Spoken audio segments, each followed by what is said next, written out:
marched against him loud, king of the worlds that had not bowed to my yoke. The colossus of bone boomed as it swung its titanic sword, crashing into the side of a stone tower.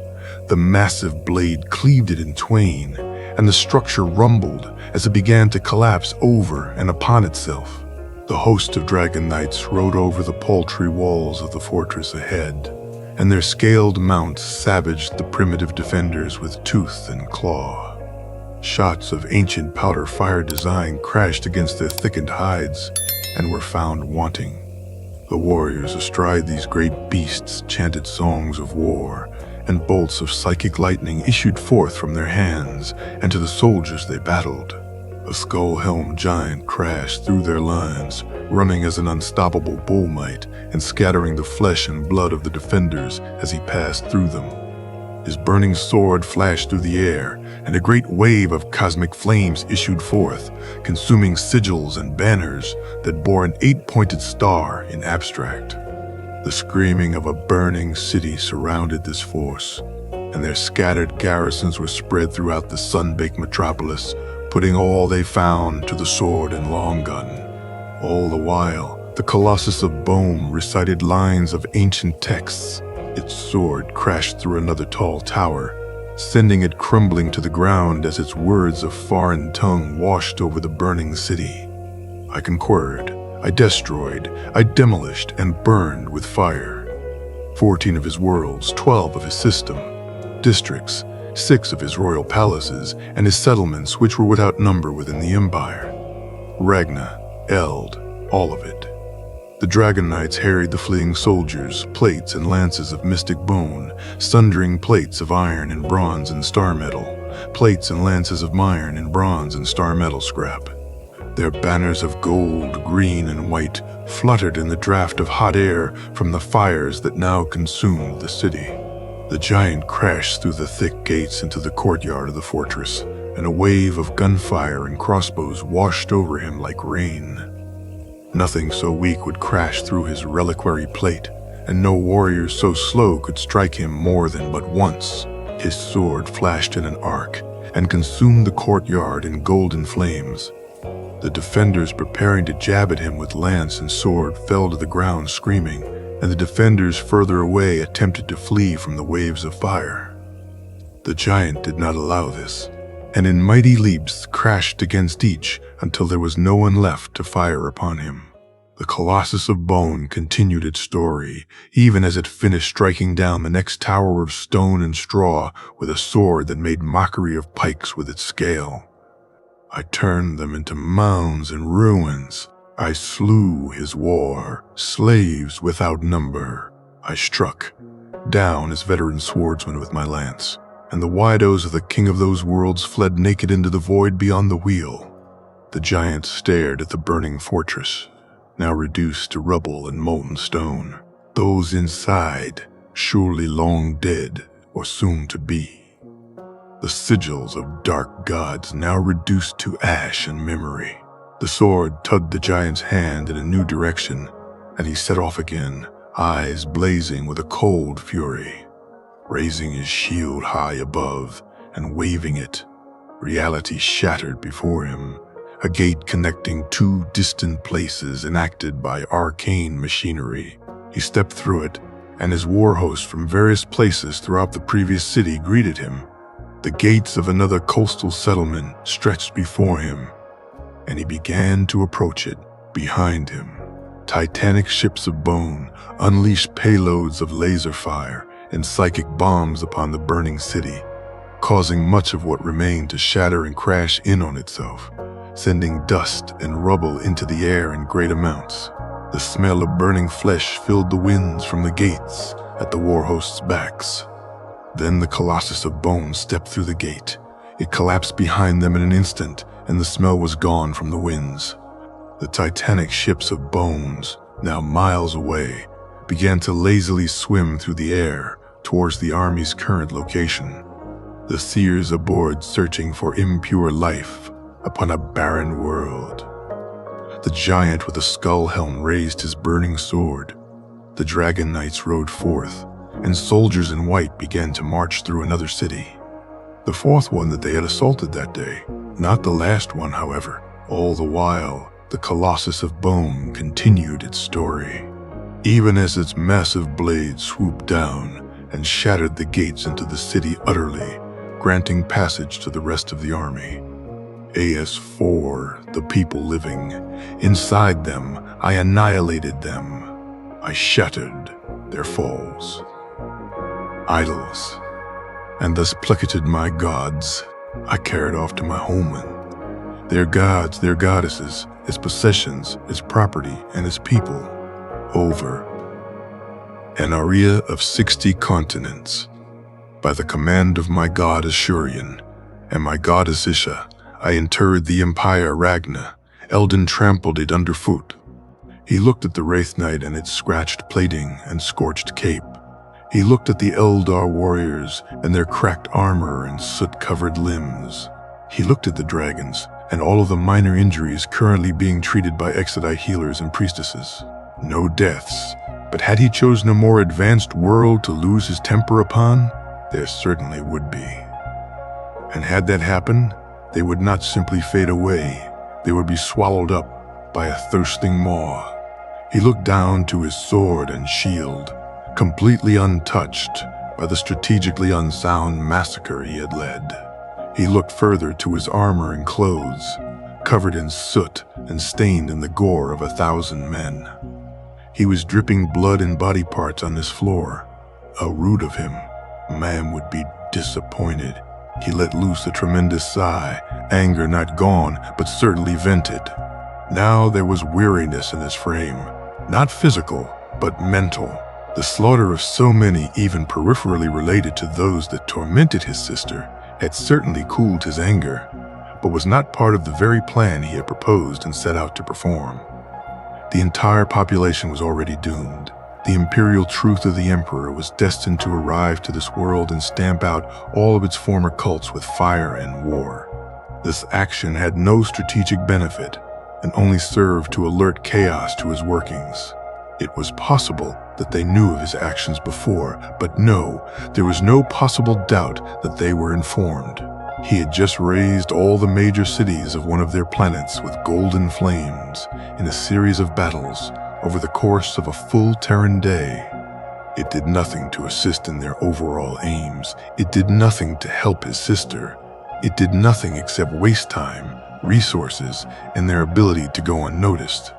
Conor Guilliman had taught him better than this, taught him to control his temper. And what did he do? He set out on another rampage that aided them little. Now here he was, standing in a hangar bay, looking at all the warriors he had forced into battles without substance. How selfish of him. And he would have to apologize to Asarnil. He would have to activate his contingency plans. So much more work over a tantrum. Guilliman, you hot-blooded fool. I have to thank you, friend. My warriors found that quite invigorating. The words of the Dragon Lord behind him drew his attention. He paused, then turned to stare at Asarnil. There he stood, stained in almost as much gore as Guilliman himself, holding the massive saw-cleaver-like power sword that served as his cavalry sword over his shoulder. The Dayclave being almost as long as Guilliman was tall, and looking almost comical when compared to the Exodite king himself. What? Guilliman questioned, somewhat confused for a brief moment. Then he raised a hand and spoke again, already guessing at what the Dragon Lord was speaking of. Wait, no. Morale, I suppose. They set out to aid the slayer of evil, and evil has been slain in great numbers. Not just that. Evil was slain on behalf of a loved one's torment. A grudge has been avenged with this deed. Even more than that, you led a series of battles that resulted in no deaths. Why would you be confused by this? I'm not confused, I'm simply considering other factors, such as, I have, in a fit of wrath, clearly alerted the powers of chaos to my presence and actions for no long-term strategic gain. There was nothing gained by killing so many of Colchis this early, when I know my creator will be arriving within a century to stamp out all traces of the native cults. The Dragon Lord stared at Guilliman for a moment, before snorting in amusement. Guilliman glared at him until he started to explain. Friend, the Chaos Gods are always at work, in as many places as they can manage, constantly. Them knowing of you does little except speed their daemons to die at your sword or way. Fighting them is not a war of plans and tricks. That's what they want. Fighting them is a matter of lifestyle and logistics, neither of which were seriously hampered by this deed. Asarnel stepped forwards and placed a hand on Guilliman's arm, smiling up at him. Come now, let's get this gore washed off. I'm sure your sisters will appreciate not hugging a red-coated sibling. Guilliman stared for a second, before shaking his head and letting himself be pulled along by the Dragon Lord. Very well, but we'll be implementing my contingencies regardless. And immediately after getting clean, he would go to Aurelia's side. He wasn't sure what he was going to do yet, but he had to aid her somehow. Anything to help her now, to help any of them. The situations were clearly worse than he had been allowed to know. But of course, Asanil agreed. She healed from what injuries were present quickly, as expected of a godling. She has been washed and dried, fed and watered, and now rests in the healing ward. The maid spoke as she led Guilliman down the winding halls of the ship towards the section that currently contained his youngest sister. The maid hesitated for a moment before continuing her words. It took quite some time to convince her to leave the baths. Guilliman's lips pulled down and his brow furrowed. His hand came up to rub at his brow, and he took some time to reply. I see. She has not spoken without prompting, save to ask where you were. She was content with the answer we gave her, that you were making war upon Kokis. Guilt weighed on him like gravity. He should have been there for her immediately, not a full day after her rescue. I see. Her sisters asked to see her, but we assumed you would wish to speak with them first. He gave a tired nod. Yes, that would probably be for the best. Petra is too blunt for her own good, and Cassandra might disturb her with ominous statements of judgment. He mused upon the habits of his younger sisters aloud.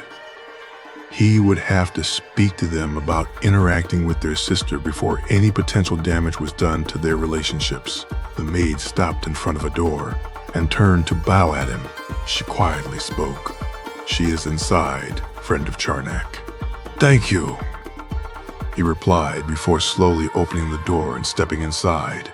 His sister was there, propped up against a large pillow and nestled beneath a thick blanket stuffed with down feathers.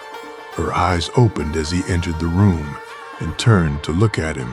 His thin hands reached out, opening and closing his right hand curled into a white-knuckle fist as he stared at his sister, who smiled back in turn. Massive for one so young, massive for horrid reasons. He slowly breathed out, walking forwards to grab a chair from the side of the room and being careful in his approach, planning on stopping immediately should she have a negative reaction. None. She simply smiled as he approached and awkwardly sat down in the chair that was really much too small for him. Forcing his hand to unclench, he laced his fingers together and attempted to say something. Hello? He wanted to smack himself. That was a horrible proper introduction. He raised a fist to cough into it and tried again. I'm your older brother. I came here to bring you home. I apologize for being late. He glanced down. 7 months. If they had simply cut off more extraneous destinations and taken more direct routes, they would have arrived here with time to spare. He could have prevented all of this from happening, inadvertently allowing it through prioritization of side objectives. He could have stopped this, and he didn't. He couldn't have known in this life, but had he been a better brother in the past, he would have known to come as soon as possible. He could have stopped this. He didn't. He allowed it. I dreamed of you. Her voice brought his gaze back up. Her eyes were locked onto his face, and he found he couldn't turn away.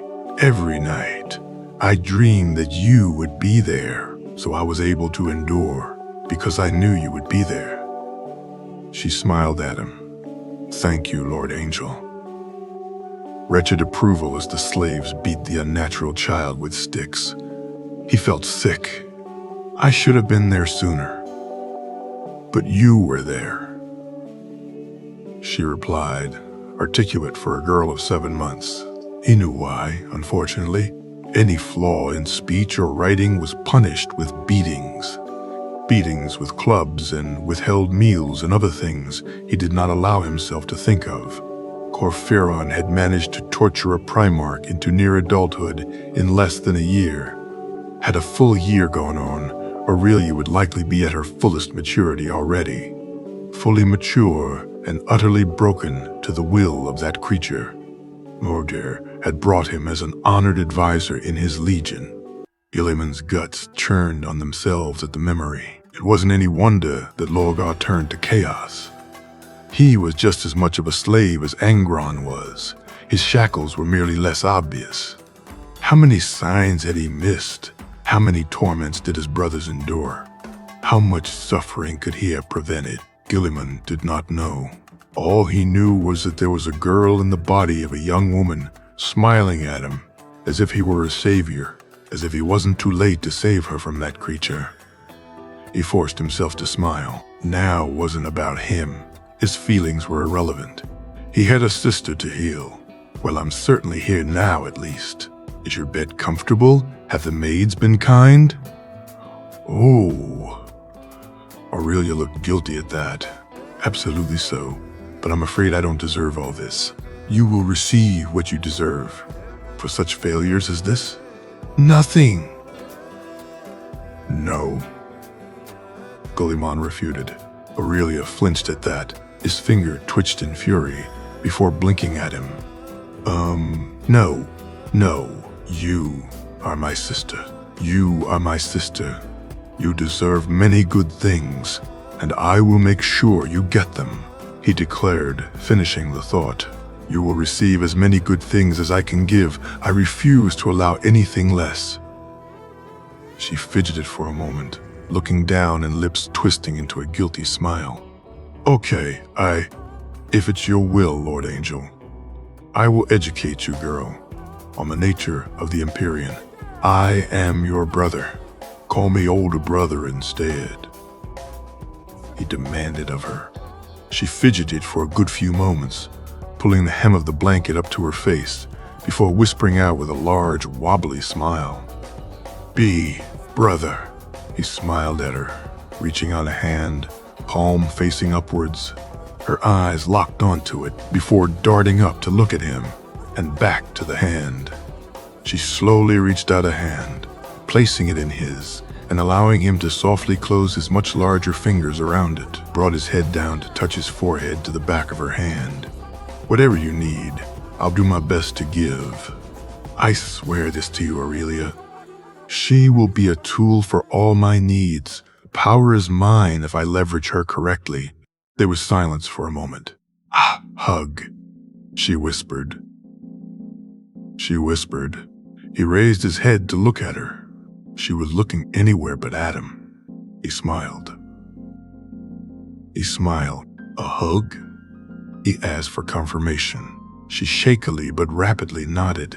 He slowly leaned forwards and wrapped his arms around his little sister. But her own arms raced forwards as if he would disappear and clamped around him as much as they could. He was still too large and broad of chest for her to completely encircle his torso. She was still within standard human height ranges. She started to shake in his arms. He ignored the wetness growing on his tunic, and her rapidly muttered prayers of thanks, and her staggered sobs. He could educate her on the nature of gods and the immaterial. Later, she needed time to heal first. This wouldn't break her. She was a primarch. She would recover from this. He would make sure of it. He was going to see about getting these memories purged from his mind, however.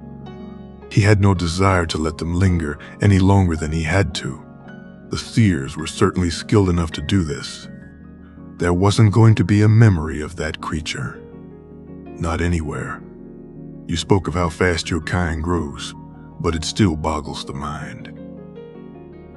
Asarnil commented as they shared another glass of wine.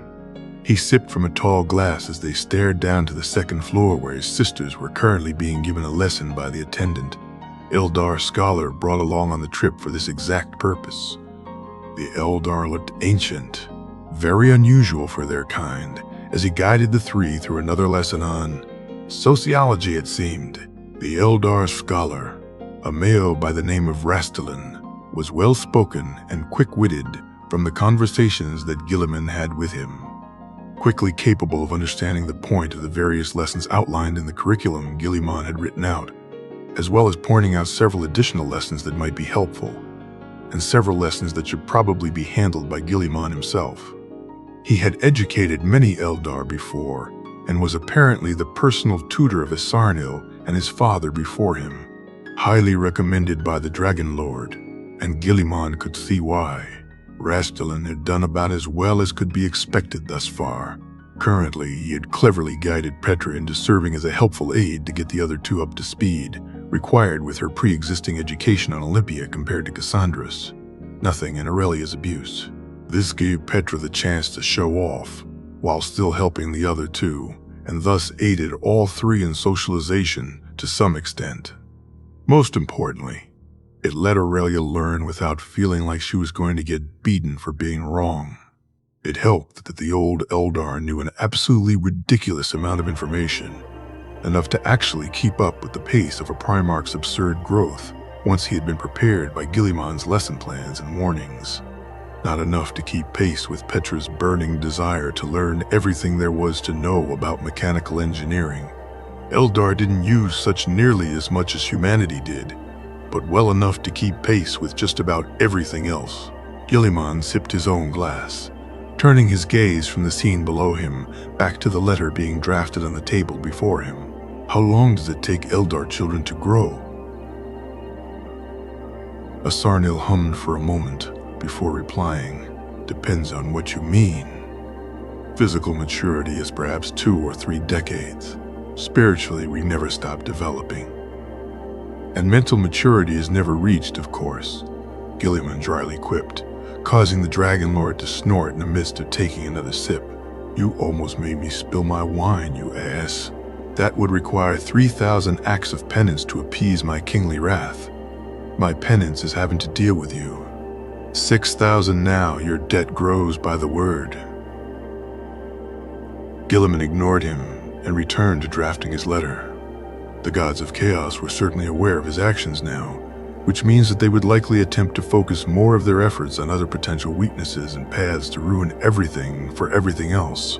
That meant that his other siblings would likely be targeted more actively for their malicious influences. Unfortunately, he couldn't possibly be everywhere at once.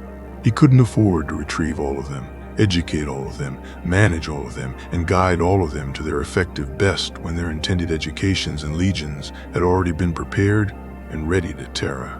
His creator would need their support to lead those legions in the rapid expansion of the Imperium once the Great Crusade began in about 1.5 years, if memory serves. That's when the Astronomicon will be first lit. He realized he should probably mention that. Asarnil. The Dragon Lord was leaning back, sipping on his glass and staring at the ceiling, his legs propped up on the railing of the balcony before them. In about 1.5 years, the Emperor will likely light the Astronomicon for the first time. It will be lit on Terra at the start of the Great Crusade. I'm familiar with the concept. I assume you're worried about what that might feel like to the Eldar? Yes. Don't worry. From what I remember, Charnak is very far away from Terra. We probably won't even feel it. Guilliman paused, stopping his scratching pen for a moment, before rolling it in his hand. Asarnil picked up on this, a brow raising as he spoke again. Does it reach that far? The Astronomicon was bright enough to shine over the entire galaxy, just the Emperor. Asarnil stared at him for a minute or so, raising the glass of wine up to his lips again and again, until the cup was drained. He then held out the glass, which was quickly refilled by a nearby maid, and took a final sip. Rowboat. I mean this in the kindest manner. Your father grows more terrifying the more I learn of him. I would think the Eldari were perfectly capable of something like that. Guilliman raised his brow.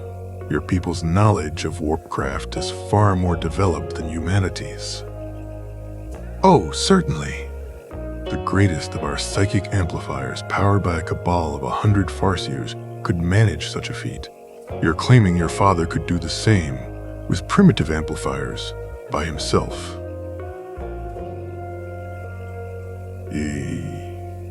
He was able to keep it lit even when he wasn't physically present. Guilliman added, sipping on his wine to cover his twitching lip.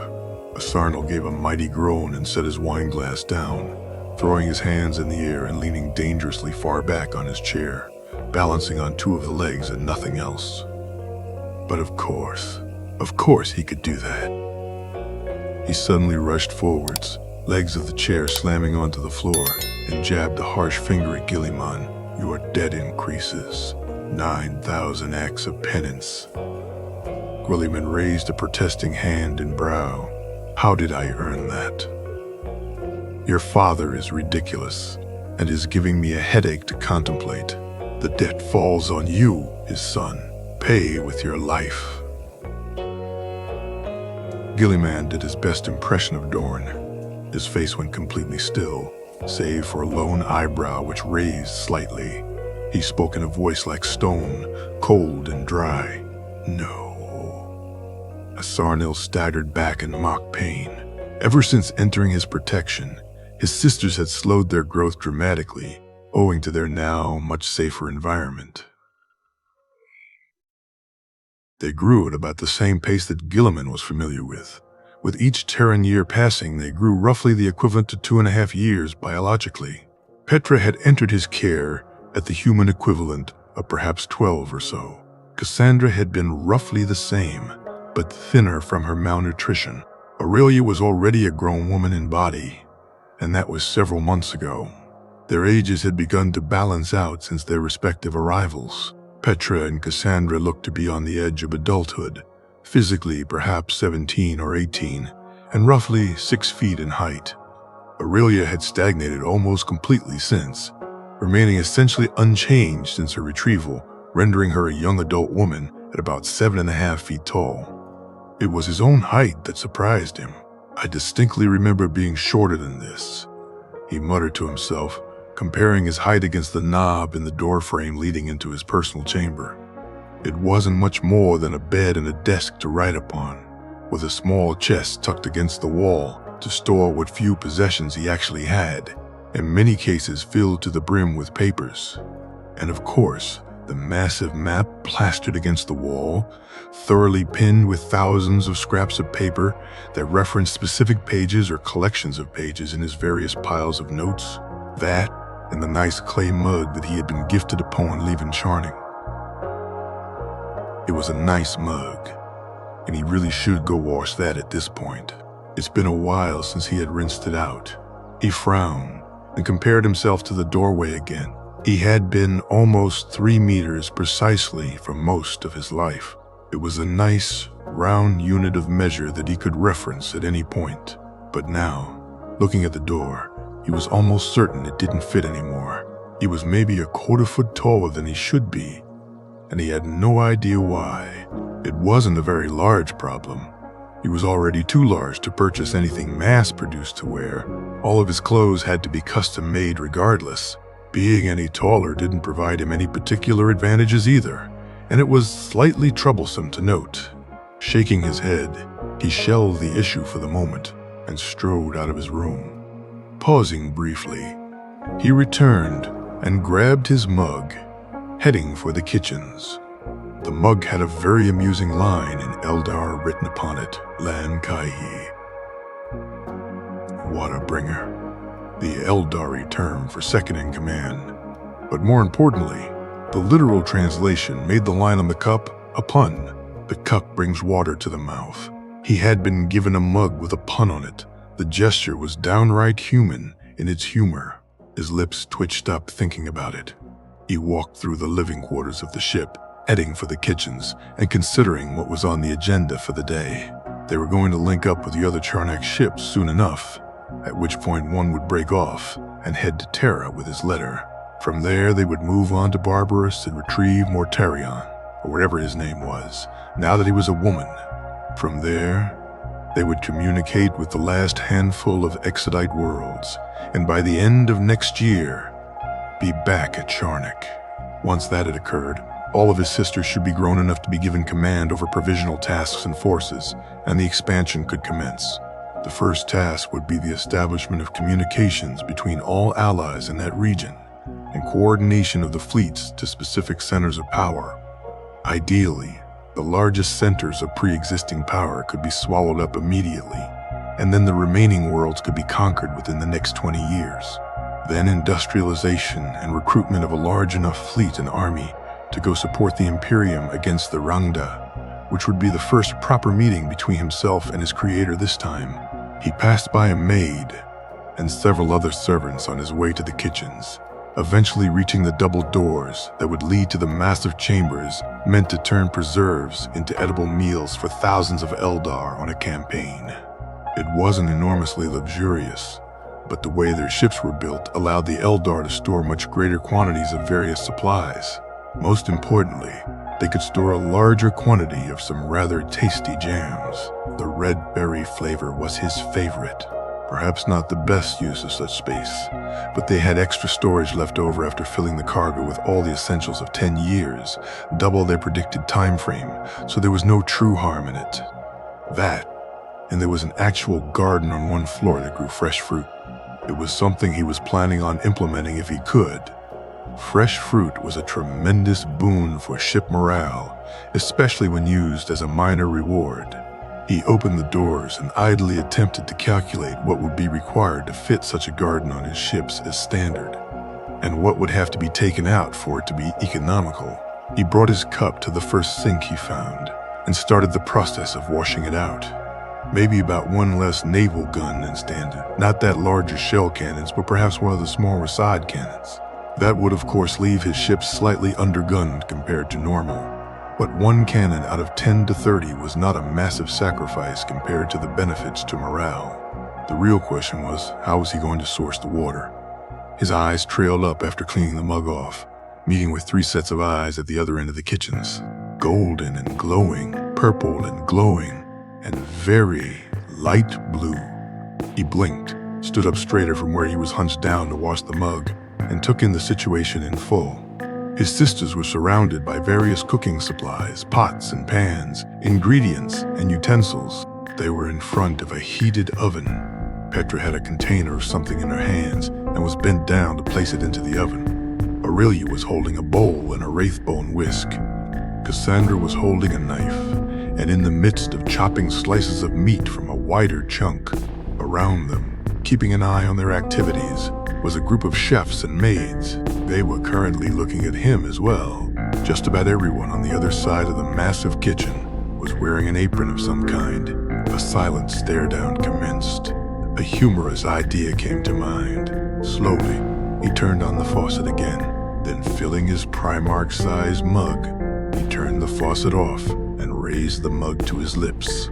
Maintaining eye contact, he drank as much of the mug as he could before letting it fall to a rest in his hand, held slightly in front of his sternum. He glanced over to the oven, still open and still hot, then back to the container that was now dripping onto the floor in Petra's hands. He pointed with his mug. Petra's eyes followed before she panicked and righted herself. Her face flushed in some combination of anger and embarrassment before shouting at him, "We're using the kitchen. You're not allowed to watch?" Aurelia gasped, glancing over at Petra fearfully. Cassandra simply stared, slowly starting to slice the meat before her again. He raised a brow before replying, "We'll make sure to clean up once you're done, okay?" "We don't want to be rude." "We were going to," Petra shouted again, face still red, slipping hazard still on the floor in front of her. He nodded in confirmation, before raising the mug to gulp down the rest of the water inside and turning to leave. He waved a hand behind him as he did. "Have fun then." Lessons are still in the evening, okay? His turnaround coincided precisely with the moment his smile couldn't be contained anymore. He walked through the door, letting it close fully behind him, and then started to chuckle. His chuckles continued all the way back to his room, where he deposited his mug once more and settled into his writing desk. There. He reviewed the letter once more, a letter that was meant for the eyes of the Emperor of mankind. It was rather simple, all things considered. A list of numbers 1 through 20, a list of planet names and coordinates, a list of predicted personality traits and manners of approach likely to be favorable. Then another clearly labeled list, descriptions, vectors of approach, estimated forces required to combat, specific hazards to keep in mind against, potential weaknesses. Then another list, descriptions, coordinates, potential strategic value, potential means of acquisition, considerations.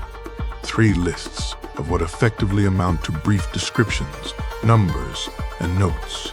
Notes that looked very similar to Guilliman's personal notes on the subject matters in question. Notes that he was planning on sending to a very specific person, carried by a volunteer eldar aboard the retrofitted Ghost Dragon, directly to Terra, with a psychic broadcast of intentions once near the system through the webway. 3 little lists that had the potential to turn the Great Crusade into a focused series of lightning campaigns for strategic buildup and force accumulation. His backup plan for needing to accelerate his plans in response to alerting chaos to his actions too early. It was a simple matter of delegation. His creator had much more limited information the first time around. Even if he felt the need to verify all of this first, it would result in far more knowledge and a much quicker initial campaign with much less casualties and far more buildup against coming threats. Guilliman was going to give the Emperor an effective map of every large consideration that he himself had for the galaxy and everything Guilliman knew about each. It wasn't the guarantee of victory, but it was much closer if, at the cost of throwing everything predictable, Guilliman knew of the galaxy off track. That was fine. He was already escalating. Eat it. The demand caused Guilliman to blink, turning in his chair to look behind him. There, standing behind him and holding plates of food, was his 3 sisters. He glanced down at the piled high trays, then up at Petra's firm glare. Aurelia looked as nervous as always, and Cassandra was simply staring at him. Asarnal looked amused, on the other side of the table. Guilliman reached up to scratch his temple and shook his head back and forth in a well-why-not motion. Very well. If his sisters wanted to go through the effort of cooking a meal for him, he would be sure to eat it. He turned to sit properly in front of the table, which Asarnil had clapped his hands to get the maids to clear off already. Petra glared at him as she set the first dish down, a silent demand that he touch nothing she was placing on the table. The Dragon Lord raised his hands innocently and leaned back. Aurelia demurely set her own tray down, which contrasted with Cassandra practically dropping hers on the table. All 3 stepped back and stared at him, which he paused at. Taking up the knife and fork provided, he asked aloud and attempted to figure out what to eat first. What's the special occasion at hand? Maybe the eldar root vegetables? Or the dragon eggs? He didn't know what wine to pair with this dish, and only had ambrosia on hand regardless. The caramel salt sweet was distinctive, but he wasn't sure what to eat with it yet. Practice. Cassandra droned. They were trying to learn how to cook and using him as a test subject. He was familiar with the practice in theory, from the grumbling of his friends during his youth on Ultramar. Perhaps a slice of the salted hadris and a bit of that bread, dipped in the gravy. Asarnil suggested a mixed portion from all 3 dishes, immediately being glared upon by all 3 of his sisters. His amused, emerald green eyes met with the wrath of the adolescent primarchs and was left unfazed. Guilliman considered it for a moment, before deciding it was a perfectly fine place to start. There was hardly a difference in what he chose to eat first, after all. Loading his fork appropriately, he consumed the first bite of the meal. It was an admirable effort, but demonstrably amateur in execution. Slightly overcooked meat, unbalanced gravy, and chewy bread. Chewing and swallowing, he glanced over to give his initial thoughts. His eyes met a set of three. Evaluating their expressions, he changed his course. It's delicious. Judging from the immediate flashes of joy in their eyes, he knew he had chosen correctly. He readied himself to finish the entire meal. It was far from unappetizing after all, and he needed much to eat anyway. It was either this or raw rations such as jerky and hardtack most of the time, a habit Atharnil called shameless once or twice. Besides, his sisters had made this for him for free, which meant it was good by default. It had been 4 years since they had left Charnak. 3 of his sisters had been retrieved from their respective pits of suffering. One pit of suffering would require a second check, and the last was soon to come. 3 of his sisters had been retrieved from their respective. He understood now why each of his brothers fell to chaos, save Horus and Fulgrim. Magnus had likely been tricked by the innumerable dangers of the warp at some point, what with his rampant curiosity for all things immaterial, but that was pure speculation on his end. But as far as Guilliman knew, neither Horus or Fulgrim had clear reasons for their fall. That meant there was some factor in their lives he wasn't yet aware of, and that troubled his thoughts in idle moments. Many things troubled his thoughts in those times. Guilliman knew little of Barbarous, and that which he did know spelled out only poor conditions. It was the home world and domain of Mortarion during the Crusade, and his brother guarded the world jealously.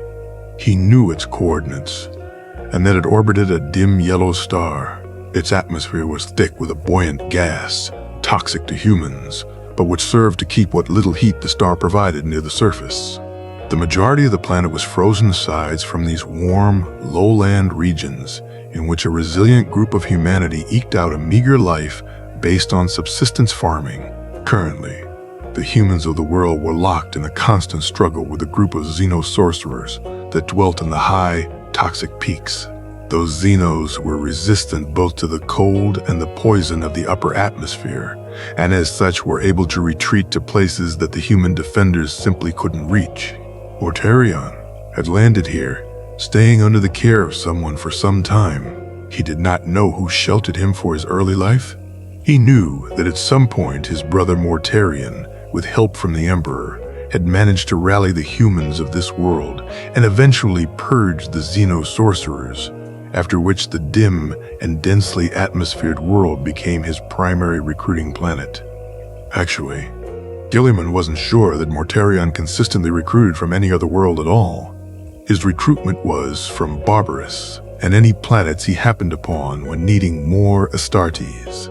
It was a very poor habit that almost all of his siblings shared, and one he was sure to emphasize the failings of to his sisters when it came time for that part of their education.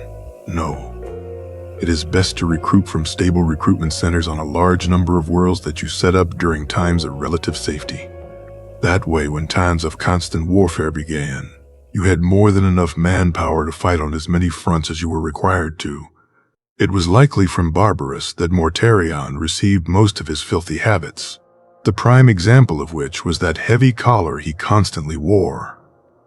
That collar expelled the gas synthesized in his modified armor, said gas not being useful emergency oxygen or even a nice lemon scent. Nothing pleasant like that.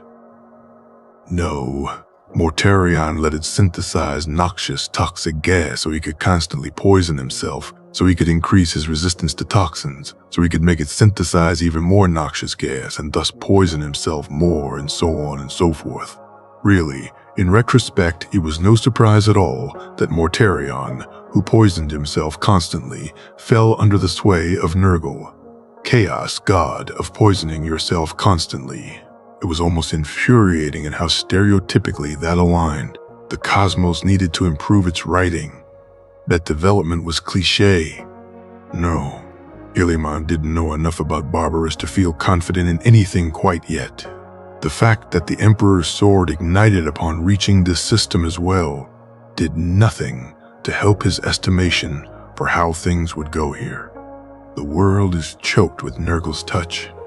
Not to the point of becoming a daemon world, but far closer than is comfortable. The seer before him spoke. Asarnil's glare was firmly set on the distant pallid green dot, and Guilliman knew that his face had a similar expression. "Sister is there?" Petra grunted out a question as she stared at it. "So it seems," he replied. "Seer, can you locate my sibling?" Indeed, there's only one presence on the planet that could be them. They're in the northern half of the lowlands on the North continent. The seer raised and flexed a hand, causing the holographic display of the world to zoom in. Guilliman stared at it for a moment, noticing its presence within about 500 miles of the tallest mountain on the planet. That's where one of the Xeno sorcerers would be, no doubt. Asarnil, I'll go with a detachment if you wouldn't mind. No need for ceremony here. I don't want to spend any time here if I don't have to. Asarnil nodded. I'll have the ships fan out and get active scans of the planet. This place crawls along my senses. I trusted none. Guilliman nodded in turn and moved to the doors, heading for the hangar. He stopped when he heard footsteps following him, pausing and turning his head. He saw the eyes of Petra glaring at him in her usual manner. "We're coming," she demanded. Likely they intended to aid him as warriors, considering what occurred on Colchis. The thought was not without merit. They've had 1 to 3 years of practice each, under the tutelage of truly ancient eldar warriors and himself, and learned the arts of war as fast as any primarch. They had wraithbone arms and armor fashioned for their personal use already, and would absolutely be a tremendous boon against nearly anything he could expect to find on a world such as this.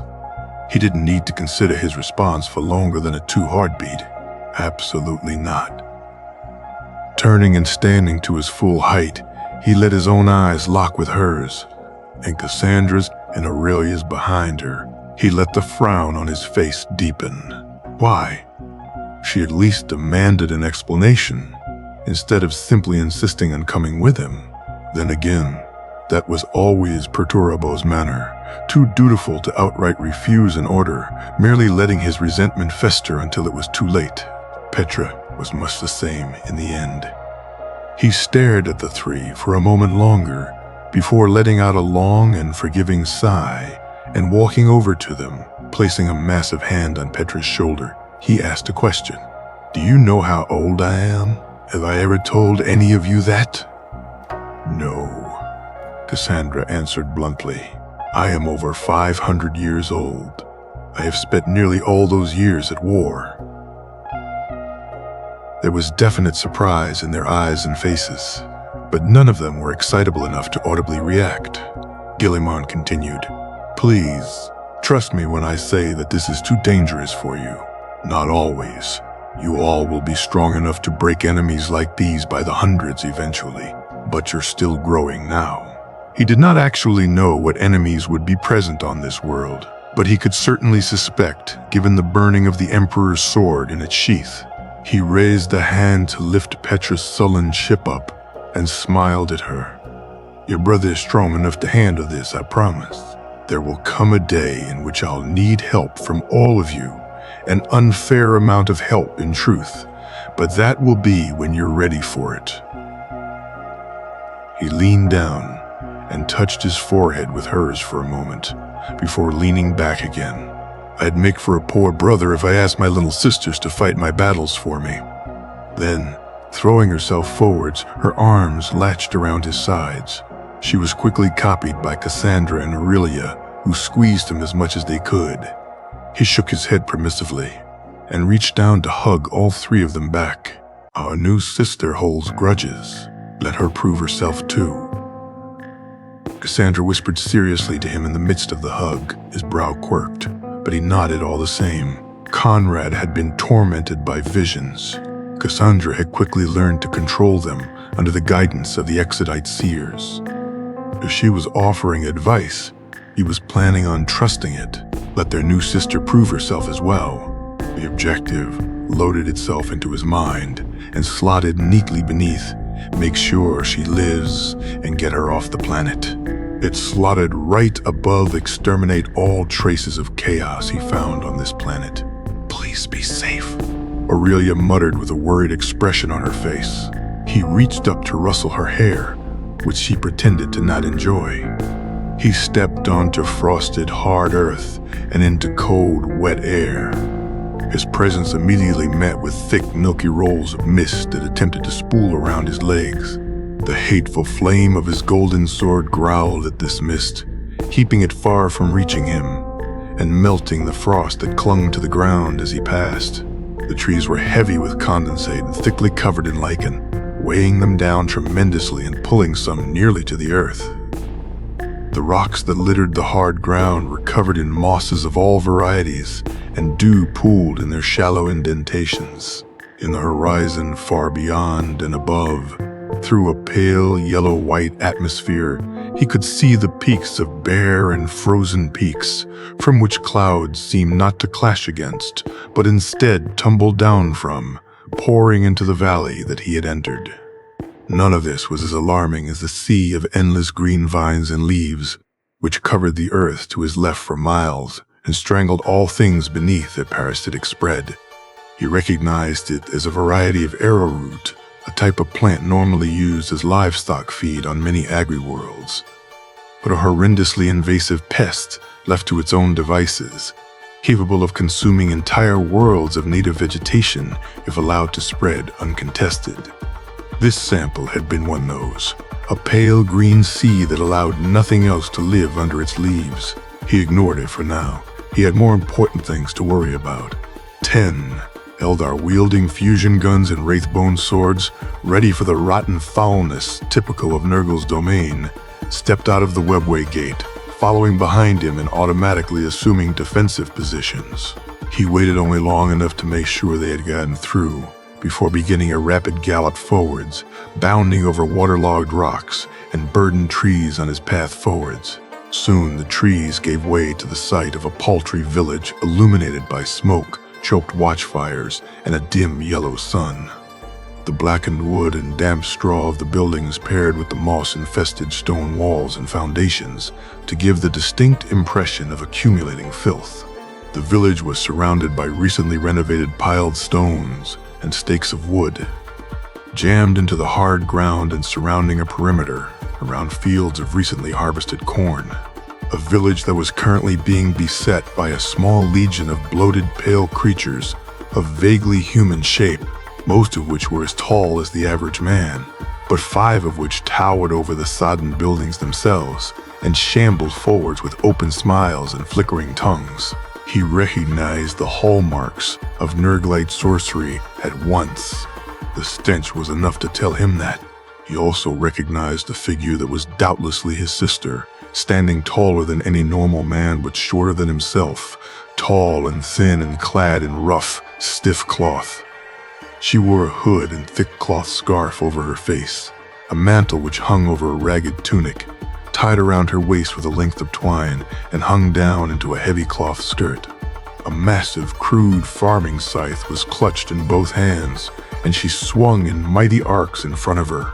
Each swing cleaved another 1 or 3 of the shambling pale corpses down, a pace that none of the defenders that she led could match with their improvised plowshares beaten into swords and spears. Their line was holding, but doubtlessly there would be casualties if the fight was allowed to play out unhindered. Her left flank had more weary men and women, and less stakes to slow the onslaught. They would break through there, forcing them to fall back and sacrifice the leftmost houses to the attackers. Guilliman estimated 12 out of 100 casualties, considering his sister's situation. That was very good for a beginner. His corded legs bent, muscles bundled, and body leaned forwards. His gaze focused on a specific target, his feet adjusted accordingly. Speed was mostly a matter of strength relative to weight. You had to be strong enough to propel yourself forwards, but at a certain point, you also had to be heavy enough for gravity to force you to the earth in time for your next step. Jumping on the other hand, only required an initial push. It was mostly a matter of strength. Guilliman was a primarch, strong enough to push aside tanks if he had something to brace himself upon. Guilliman leapt, and his titanic strength sent him flying in a calculated arc through the air as if he had been launched from a trebuchet. The angry tongues of flame upon his sword lashed the cold, misty air as he moved, scattering the fog with his presence. Right before he landed, he twisted his frame and swung his blade. The sword of the Emperor crashed into the curdled cream-like neck of one of the pale giants. The giant was split in twain, head burning to ashes in mere moments, as the two halves of its corpulent form went flying to either side of him, crashing into crowds of its lesser brethren and spreading golden flames about his landing site. His feet smashed into the mulch of the field, sending wet earth in a small wave from his point of impact. Hesitation was self-sabotage in the midst of a battle. Guilliman swung and stepped to the right as he rose from his forced crouch. The sword obliged with a wave of screaming fire that engulfed another row of pale corpses. The light from the flame was far brighter than the trickle of sunlight that made it through the dense clouds above. It made the battlefield far easier to see. A giant hand crashed down where he had just been, his step to the right causing him to narrowly avoid this attack.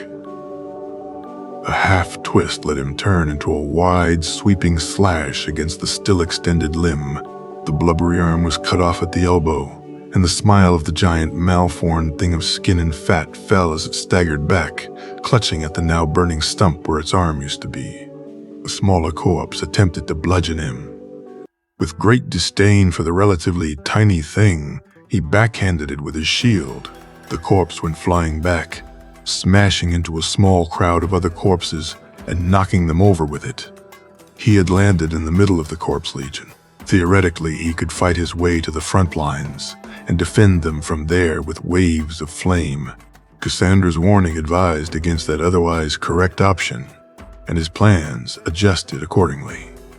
His sister and her rallied humans could defend against half the army without casualties. That much was well within their abilities from what he could evaluate. So instead, he and his escort would focus on purging the other half of the Legion of Dead. Swinging his sword again, he summoned a line of fire opposite of the direction he had summoned the first burst, effectively creating a wall of flame that prevented passage. The only open space was where he was currently standing. The corpses seemed to realize this. All 500 or so of them. They and their 3 shambling giants started to move in his direction with frowns on their bloated faces and arms ready to grasp and rip. He raised his shield and knocked the guard of his sword against it twice, a taunt. They charged, not noticing exodites with the eldar equivalent to melt the guns moving into positions behind them. It was nice to have simple opponents every now and then. Mounds of pale corpses burned with golden fire, slowly turning their brackish bodies into piles of pure gray ash. Dozens of these piles were strewn about the fields, and in the center stood a giant, not quite as tall as the bloated pale giants, but far more human in shape, if altogether too massive to be truly human. The giant in vibrant blue armor turned and revealed a skull-faced helm to the defenders of Reth Village and the Harvest Princess that had been leading their defense. The shield of the giant bore a great and healthy bird of prey, the kind that devoured lesser birds, and his sword burned with a fearsome, shining light. With his shield arm, the giant reached up and lifted the helmet off of his head. A head of wheat gold hair, shining blue eyes, and strong, handsome, unscarred features, a kind of masculine beauty that could not be found in the people of Barbarous, only dreamed of among wild and unrealistic fantasies. The giant sheathed his burning blade and strode forwards amongst a pond of ash. Soot clung to his legs and stained them ashen gray. With distrustful eyes, the Harvest Princess moved forwards to meet the stranger and keep him well away from her chosen people. Eventually, before reaching within weapons reach of either party, they stopped, feeling briefly ashamed of her own appearance, The Harvest Princess reached up to pull off her own hood and pull down his scarf, revealing the face beneath. A shock of bone-gray hair tumbled down from a thin face, flesh sucked tight around high cheekbones and fair features. Lips were dry and cracked from endless torrents of cold winds, and hawkish amber eyes stared out from tired sockets. She let her scythe rest against her shoulder and glared at the unfairly handsome stranger. "Who are you?" It was a demand. The stranger obliged with words she trusted little. "I am Malum Kaido, your older brother." The stranger's gaze was calm and understanding, focused and sharp and well-rested. "Necair didn't tell me of a brother," she joylessly ground out. If he was older than her, then he must have been serving that creature for longer. "I am the son of the Emperor of Mankind, not whoever raised you. You were sent to this planet at birth by the spell of the enemy." She paused at that before narrowing her eyes. "Why are you here?"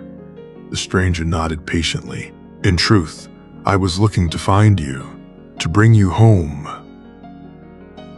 She tensed aggressively at those words. She wasn't going to leave until she had the bastard's head. "But I see that you have a duty here. If so, I'd like to help you with that first. And if I don't want to go with you..." She growled out, voice thick with suspicion. He nodded. "So long as this planet is made safe for you, you may choose to stay if you wish. It's my own duty to ensure your safety after all." She stared at him for a long moment, searching for deception. She found none, only honesty upon an unblemished face. Slowly, hesitantly, she nodded. He smiled gently at her. "My ship has rations for these people, rations and warm, dry flooring. Would you like me to provide such as we talk further?" She swallowed nervously, hand gripping her scythe tightly. "What's your name, sister?" "Morrigan. Morrigan." The planet Barbarous had 3 primary continents, 2 of which sat upon the north and south poles, and 1 massive landmass that sat between them, closer to the northernmost continent than the southernmost. The continents at the poles were permanently frozen and had no signs of life or psychic presence that could be detected. It was this middle northern supercontinent that their attention was focused upon, split into 3 primary sections by a massive Y-shaped mountain range in its near center, and the variety of smaller mountains along and near the coastlines that served to help trap precious heat in the valley regions. The majority of this continent was various pallid shades of white and light green, with the occasional spot of vibrant, poisonous green. These spots were semi-frequent, but the fact that he could see them from orbit, even if they were tiny, meant their true size was enormous. Patches of that arrowroot he witnessed earlier, no doubt. Unsurprisingly, there were 7 Nerdle sorcerers, from what the ships had been able to detect, each one residing on one of the 7 highest mountains on the continent, with the overall lord residing on the absolute highest peak. What was more surprising was how many villages and settlements there were. On a continent this large, even accounting for the poor conditions, he would expect tens of thousands of settlements, each with anywhere from 100 to 100,000 inhabitants, depending on a wide range of variables. There were not that many, however. There were a bit less than 600 currently inhabited settlements from what the seers had been able to sense. Of those settlements, exactly 1 of which had a population approaching 1,000, and only a small percentage had a population over 100. Guilliman couldn't see the planetary population as being higher than perhaps 50,000, not with the figures he had been provided. Morrigan and the village elder, a withered-looking man of 34 named Thomas, had shocked looks on their faces when they heard the expected number of people on the planet, but for entirely separate reasons that Guilliman and Asarnil did. A quick exchange of glances between the 2 of them led to a silent agreement to not startle them further. For now. "You said that you were forced to leave your first planned base of operations, correct?" Guilliman asked, bringing the 2 feral worlders back to focus on the task at hand. It was another village that was overrun by dead. Not dead, my lord. The village elder shook his head, pock-scarred brows furrowed. Strange weed. It grew too fast for us to keep pushing back, and killed one of the dogs in the night. We packed up and left on the good lady's advice, heading for Reth. Of course, just as we showed up did we learn that the Pale had been seen marching towards it. Guilliman raised a brow. Strangleweed? Are you referring to that bright green vine that spreads rapidly? If it managed to kill a dog in the night, yes, my lord. How fast does it grow here? Have you measured that? Yeah. Tomas trailed off as he tried to think, eventually raising his deeply calloused hand. About 7 hand lengths between each day, my lord. I don't know for certain, though. I'm sorry, my lord. Guilliman leaned back, crossing his arms in thought, before coming to a conclusion. That's about thrice as quick as it should be. It's almost certainly warp-fueled. Does it matter? Morrigan growled out beneath her stiff cloth mask, glaring at the quickly sketched map of the world on the table in front of them. It might, but I have little evidence of such at the moment. Only a feeling. Guilliman shook his head and let the information sit in the back of his mind for the moment, focusing on the problem at hand. 7 is an important number to Nerdlight sorcerers. It's likely that they're drawing power from it. Our focus should be in killing them quickly, to diminish their numbers and surround their towers. The shortest peaks will be the easiest to reach, and the highest will have the greatest concentration of the toxins. Morgan grunted in agreement, but added a statement alongside a hooded glare. A flash of memory pain flared up in his largest scar. He ignored it easily enough. Nakir is mine to kill. Guilliman raised a brow. The one who took you in, correct? He is one of the sorcerers? He is the Pale King. She ground out challengingly, daring him to make a criticism. Guilliman took in the information, sorted it away, and adjusted his parameters. He dwells in the highest tower then, I assume. We shall attack him last then, to ensure he is at his weakest and without allies. The fact that she was apparently also raised by Nerdlight Xeno-sorcerers was something of a concern, and explained entirely too much, but she had clearly already broken free from its yoke, and was now attempting to bring the sorceress overlords down. If it was a problem, it wouldn't be after they were killed and the planet purged of Nerdlight influence. It wasn't worth immediate concern at the moment. It was something he would try to speak with her about after the present danger was over, though. He wasn't sure if he could actually get through to her, but simply ensuring the planet wasn't covered in rotten warp smog far earlier than it had been before would be the best he could do. She blinked, staring at him for a moment, before nodding sharply and turning her attention back towards the map. You'll need a new center of power to build from regardless. Asarnil began, bringing a finger across the map for a moment before tapping the largest settlement on the map, a larger village named Torchwood that was in the upper right basin of the continent. Then his finger began to tap the other villages on the map.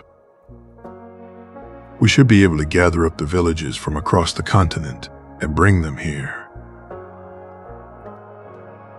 The harvest had just been gathered, so there should be enough food for at least one season.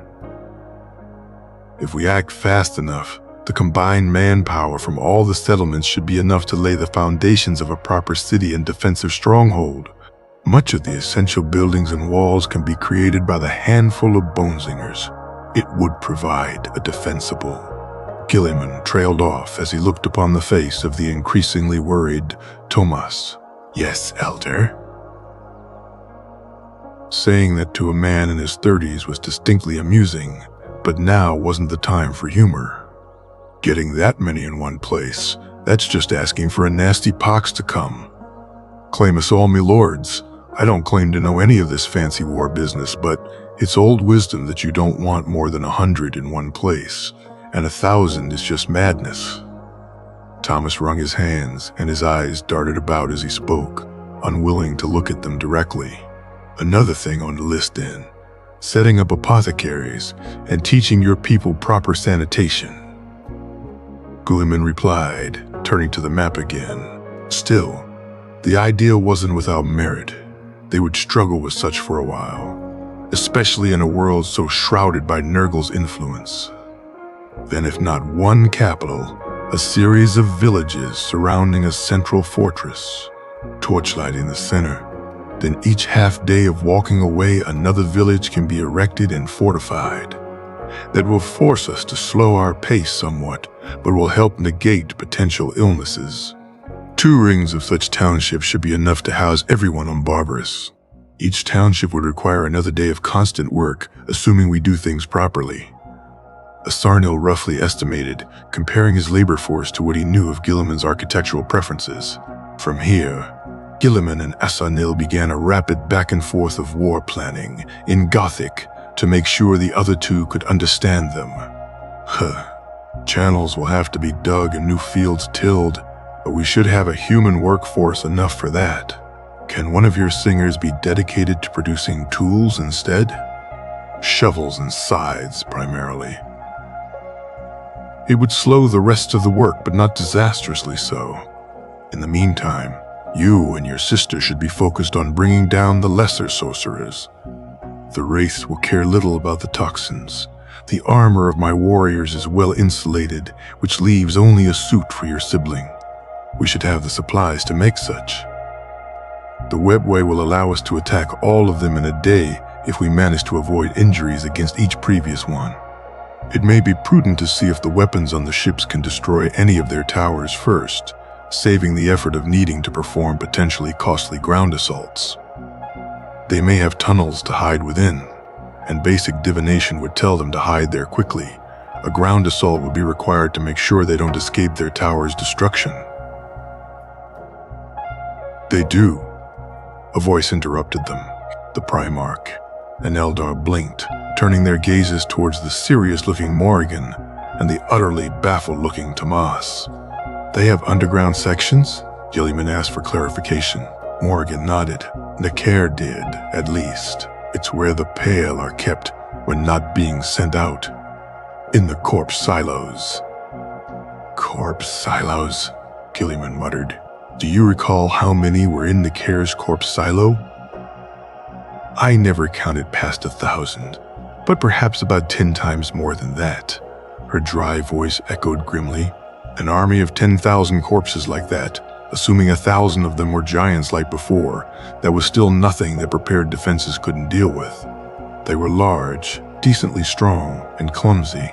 Not a particular threat except through the weight of bodies.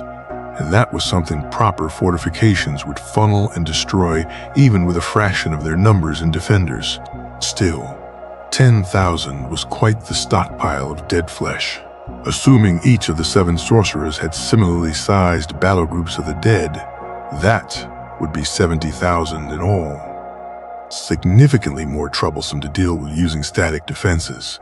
But the webway gate generator on board each of the Eldar ships provided more than enough raw mobility to simply circle about such a force and attack with impunity.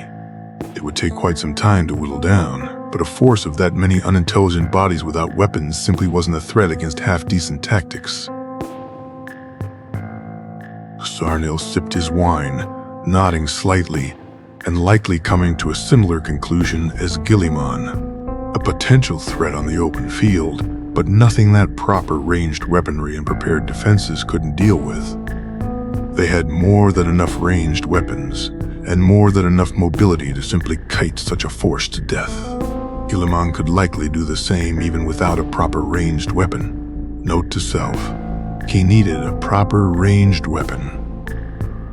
Something one-handed, he could wield it while having the shield strapped to his arm. Some variation of bolter would be ideal, but perhaps one of the shorter Eldar guns.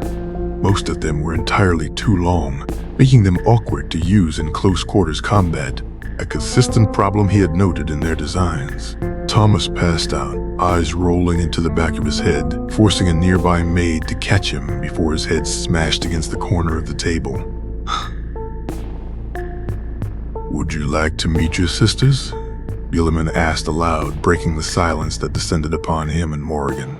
They were on a balcony inside Charnak's Pride, overlooking the hangar bay in which the entirety of the two villages were currently contained and being treated by Eldar professionals. Clothes were taken and cleaned of the thick layers of grime, sheets provided in the interim. Food was rationed out, met with disbelief, and murmured prayers of thanks. Injuries treated and people washed in cleaned water. Sicknesses treated, and medicine provided. All of which were supported by Eldar biomancy and blessings, just in case. Just in case. Roughly 300 people in total, 2/3 of which were incapable of fighting, were in the far corner of the hangar bay. More than enough room allocated to them to be rather spacious should they choose to be. And even then they barely took up a fraction of the 5-kilometer-long ship's interior. Their supplies, as ratty and gnarled as they were, took up less space than an Eldar fighter craft. Boxes of pale corn, sheets of moth-eaten quilts, tools of rusted iron and battered bronze. They made a distinct and unfortunate comparison to the elegant lines and pristine crafts-eldership of their current benefactors. Those 300 people looked healthier and cleaner than they probably ever have before. And quite a few of them were enthralled with the act of touching their flesh where pox scars used to be, and staring at the faces of their loved ones, now free of muck and blemish. Guilliman felt pity for them, and what labors they were going to have to go back to soon. "Sisters?" Morrigan muttered, leaning over the balcony and staring at him from the corner of her vision. She clutched at her worn scythe with a grip that tensed and untensed periodically. Petra, Cassandra, and Aurelia. Guilliman explained, "We'll be attacking the first tower as soon as it's daylight again, so you have a few hours before it begins. Your armor will be done by then, and a weapon can be too if you wish for it. There's not much to do now that the initial planning is finished, so you're free to do as you wish.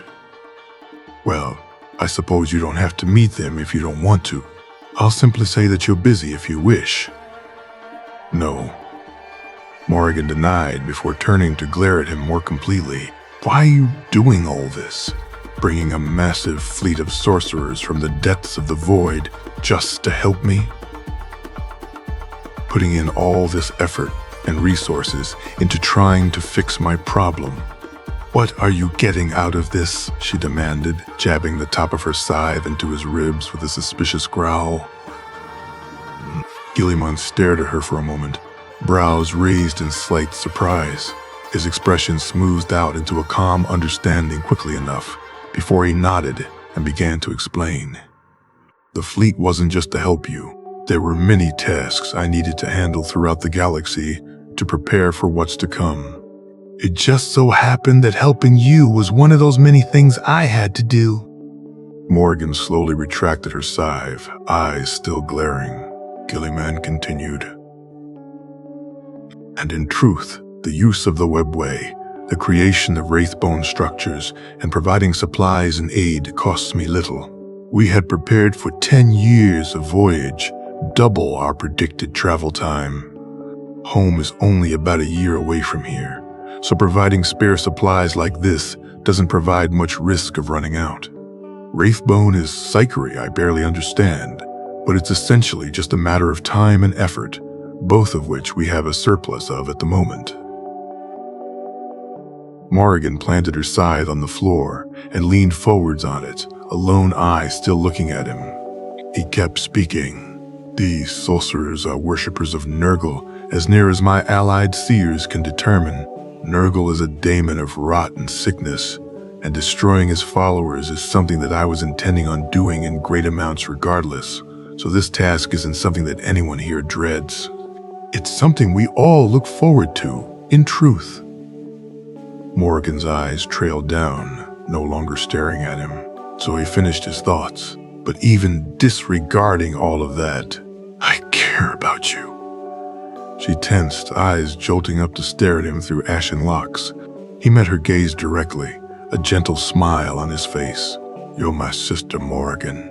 I'd be a rather poor example of a brother if I decided against aiding simply because it was inconvenient to me. I want you to be safe and happy, and as this is something you've decided to do, I wish to help you do it. He reached up to scratch his cheek. Of course, if what you wanted to do was evil, such as killing a large number of puppies or something, I'd like to have a strongly worded conversation with you first. But this is just about the furthest thing from evil as you can get. That's about as righteous as it comes. I'm proud of you already, and I've barely known you for a day. He let his gaze turn away, down towards the villagers of Barbarous as they marveled at how warm and dry the hangar bay was, and how their children didn't have to huddle about campfires burning damp wood for warmth and choke of the immense smoke that billowed from such. How they didn't have to suffer from cold and dark and fear. How they were safe, fed, and clean. Luxuries they probably never got to have on Barbarous. After a long few minutes of silence, broken only by the distant noise of awestruck feral worlders, take me to my sisters. Morrigan muttered, I want to talk to them. Guilliman smiled and pushed off the railing. Starting to walk out of the hangar bay, followed by Morrigan, he began to speak. It would be my pleasure. I have to warn you, though, they have their quirks. Quirks? Petra is very grumpy and tries to hide how much she cares behind criticism. Don't let that get to you, though. She's a very sweet girl underneath, and she likes to hug. Cassandra is quiet and stares a lot, but she's normally daydreaming, not trying to be offensive. Aurelia loves to learn. So if you let her badger you into answering questions about Barbarous, you'll be there all day. Very excitable like that, but be careful, Abel. And off they went, Guilliman bragging about his little sisters the entire way. The day after Morrigan first spoke to her sisters, their war effort went into full swing, using the swiftness provided by the webway and the bonezingers to rapidly mobilize, deploy, redeploy, relocate, and construct.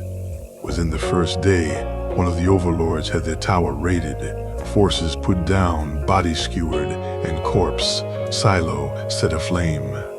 Afterwards, the tower was fired upon by the naval cannons of one of the 3 Eldar ships in orbit and completely demolished. Then, following the planned war procedures, they repositioned to go to the next lowest tower on the planet and attacked it just the same. Using the webway gate, they were able to transfer over and attack before any significant force could be mustered to defend against them. The second overlord was quickly pulled from his tower and decapitated by Morrigan, as Guilliman, the Exodites, and the Wraiths held off the legions of pale, flabby corpses. Just as he was suspecting, the second sorcerer was more powerful, being quicker about its spells and having more corpses to throw at them. Still, it wasn't impossible to defeat, and their tower was destroyed all the same. The corpse was put on a wraithbone stake and sent off.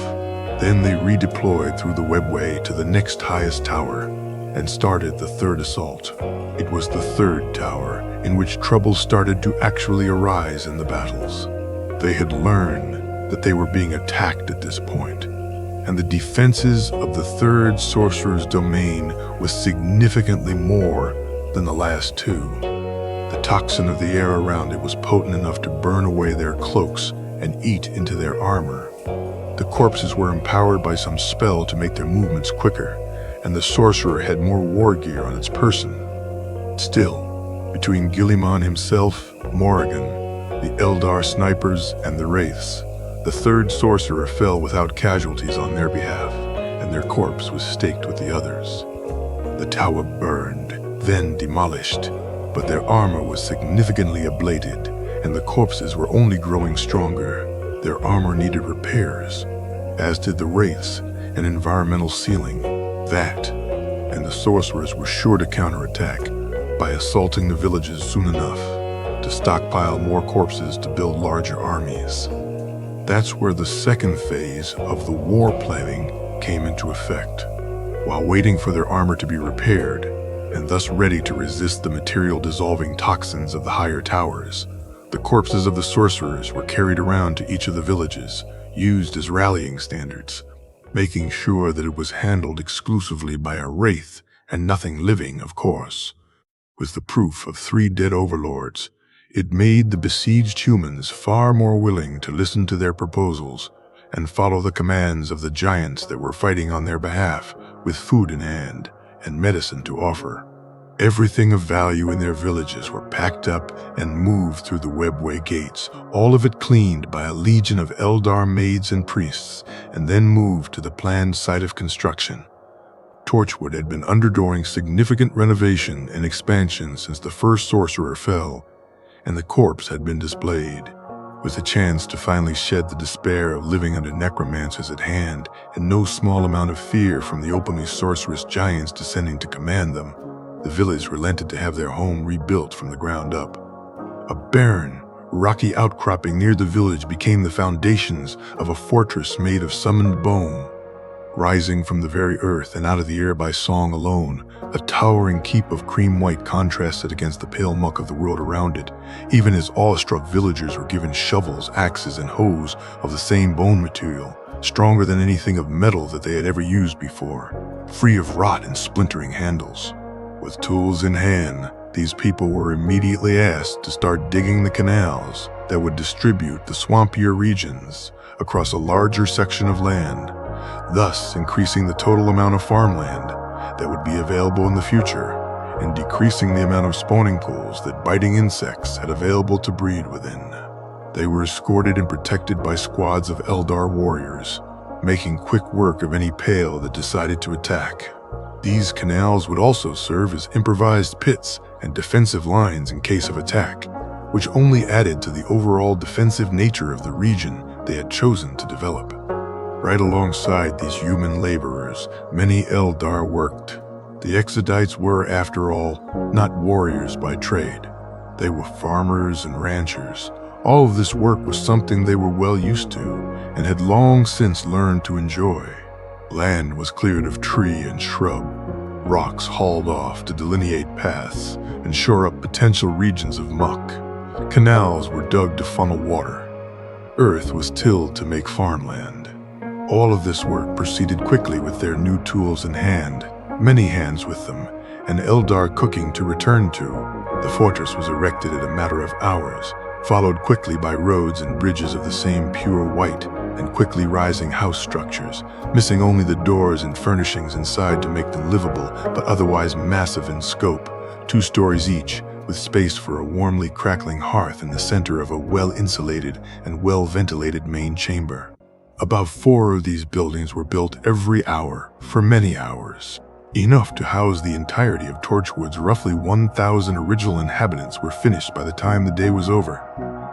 Guilliman had long since decided that he appreciated bonesinging quite a bit. The ability to summon structures such as this was incredibly helpful. By the end of the first day, 3 sorcerers had been slain, a fortress had been erected, the innermost buildings had been constructed. Old Torchwood had become obsolete aside from its farmland. Thousands of unbreaking and ever-sharp tools had been distributed. The canals had started to be dug. A dozen or so smaller villages had been evacuated, and their supplies in the process of being cleansed and blessed. And thousands of pale corpses had been burned. The sheer amount of work that could be done with a handful of bone singers and a few webway portals. He would have signed over a world for just one of each in the past. Wraithbone was able to repair itself over time. Another reason it was such a wondrous material. So all they had to do was wait for their armor to be repaired before attacking the next sorcerer. In the meantime, Guilliman set up the process of organizing a militia and Medicaid out of the healthier volunteers, armed and trained hospitaliers, who would be responsible for fighting the pale and fighting sickness among them. They were given short chopping swords, shields, light armor, and a few trainers. Merely giving men tools was not enough. You had to educate them on how to use them as well. Then, a few days later, their armor had been repaired, and another assault had been launched on the next tower. The fourth overlord had spent his time preparing for their assault and had readied a titan made of fused corpses, stumbling forwards to crush the attackers beneath its massive bulk. It had not been prepared for the Wrath Knight Malrin to step out of a newly opened webway gate and rip into it with its sharp and ready ghostglaive, the proper name for its style of sword, as Guilliman had eventually learned. With most of his stockpile of corpses and preparations poured into that necrotic colossus, the sorcerer had little in the way of defenses and was quickly slain and mounted on another stake. Morrigan, taking yet another head of the thin, wiry, barely humanoid creatures that terrorized Barbarous for so long. She had started to smile already, looking at the corpses of the four sorcerers strung up like scarecrows on a distant hill. Her old scythe had already deteriorated into uselessness, and he was able to give her a war scythe of Wraithbone as a replacement. The victory had invigorated all of the people of Barbarous, and progress continued like that for some time. Men were trained, buildings were summoned, ditches were dug, and the winter on Barbarous passed at a steady pace. Work was constant, mood was high, and sorcerers were being killed every few days of preparation for each.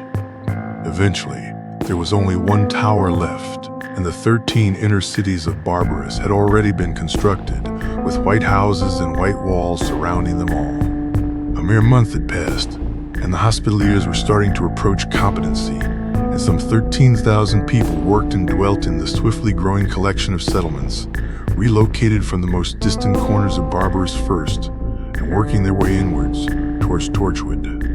Each sorcerer was progressively more difficult to defeat. More preparations, more corpses to throw at them, more spells of poison and decay readied. Even being able to ignore the time it took to travel up the mountainsides to their towers only helped so much, with their armor starting to slough off fast enough to be visible at the third to last sorcerer. Being able to attack through the webway gates helped negate much of the dangers of that as well. Only scant moments of exposure to the toxins before the gate was closed again, and then the process repeated until the sorcerers had nothing left to slow their attacks with. They had begun to suffer losses. 1. Wraith, taking a lobbed vial of explosive acid meant for a squad of living eldar. His soul stone disintegrating in psychic screams as the sorcerer was torn apart by angry exodites. There had been a funeral held on the ship afterwards, which he made sure to attend. Normally, Guilliman would be relatively pleased with so few casualties. Years of campaigning in these battles against Nurglite sorcerers. Only one loss was incredible compared to the grim expectations he would normally have. Spells of rot and infection would inflict massive long-term losses on human armies, regardless of how quickly or effectively the battles were carried out. But as the first loss of a remarkable campaign, Guilliman could only see it as an incredible failure on his part. He supposed he had gotten too used to things going right already, a very bad state to be in when the fate of the galaxy was at stake. He needed to carry the expectation that everything would go wrong, and with that thought in mind, he decided to review all the strategic information he had again. It was very fortunate that he did so, else he might have condemned a planet to death with his arrogance. It was never a struggle, he declared in perturbed realization, staring at a large map and various stacks of information gathered for this brief campaign. His hand brushed aside a sheet of paper to reveal the numbers listed upon them, then at the marked locations for each of the sorcerer's towers, then again at the marked locations for all the villages and their populations. It was all too consistent. There was never a war against the overlords. This planet isn't a battleground. It's a farm. He breathed out, hot air from his lungs creating misty vapors with the cold air of winter's end Barbarous. Explain. Morrigan growled out, leaning forwards to look down at the map and papers with him. He pointed at the locations for the towers, then at the villages, then at the list of estimated numbers of pale dead thus far. Each tower appears roughly random on its own, outside of its height, but when compared to the locations of each village and the populations in each, all of them are within the range of nearly the same number of overall people. If you compare the numbers of pale dead that they showed they could rally at once, the overlords could have already swept over all remaining settlements with the weight of bodies. He leaned forwards, tapping the back of his hand on the table, but they chose not to. That means they want a human population on the planet and a human population almost perfectly equal between each tower. They were farming the people here, regularly sending pale dead to attack and cull the numbers when their harvests were ready. Morrigan retreated into a slowly building fury, knuckles white around her scythe, as Asarnil leaned forwards to consider it on his own. Nodding once, Asarnil spoke a question with his brows furrowed. How fast do human populations increase? Guilliman considered it for a moment. Worlds such as these, the population would increase by about 10 to 20% per century. It depends on a multitude of factors.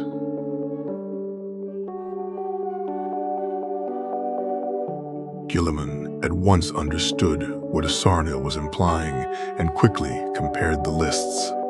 Morrigan realized shortly after, not quite as experienced as either of the two of them, her eyes slightly widened as the implication settled upon her. 2. Not accounting for any corpses from earlier than that, or the supposed 10,000 in the last sorcerer's silos. He growled out, mind beginning to churn and revisit old information. There was something here, something that he was missing. There were rituals Necker would perform. Morrigan began, voice low and hateful, where he would burn corpses to ash and cause something to grow immediately. That could be where the missing bodies are, sacrificed to fuel some magic. Corpses sacrificed to make something grow. That certainly sounded like a magic of Nurgle's, but almost nothing was growing on. Barbarous strangleweed, Guilliman whispered. Hands moving rapidly, he chopped urgently at a nearby seer. A map of the planet, quickly. The nearest seer obliged, an item of wraithbone placed on the table before them, and an exertion of psychic will later. A holographic display of the planet Barbarous appeared before him. The areas of brightest green highlight them in red. They began to glow a bright red, contrasting against the pale greens and whites of the planet in winter. The areas of Arrowroot were massively expanded compared to a mere month ago. Arrowroot was supposed to do poorly in the cold, yet this had only grown larger in scale, expanded enough to see a visible shape starting to emerge between the numerous spots. Seer Yashan, please highlight the mountains in the same red, then flip the image upside down. Crossed his arms in front of his chest, eyes burning in ever more confident theory. The seer did as he was bid, and all present could see the shape beginning to emerge, a shape drawn in rapidly growing parasitic vines at a scale large enough to be seen plainly from orbit. I saw that symbol before in the Care's tomes. Morrigan's breath came out slightly unsteady as she stared at the massive spell circle being grown onto the planet itself. But I don't know what it means. 3 circles, arrayed in a rough triangle, split by 3 lines between each that met in the center, directly under the tower of the last sorcerer of Barbarous. It's the symbol of a daemon, the one that the sorcerers worship.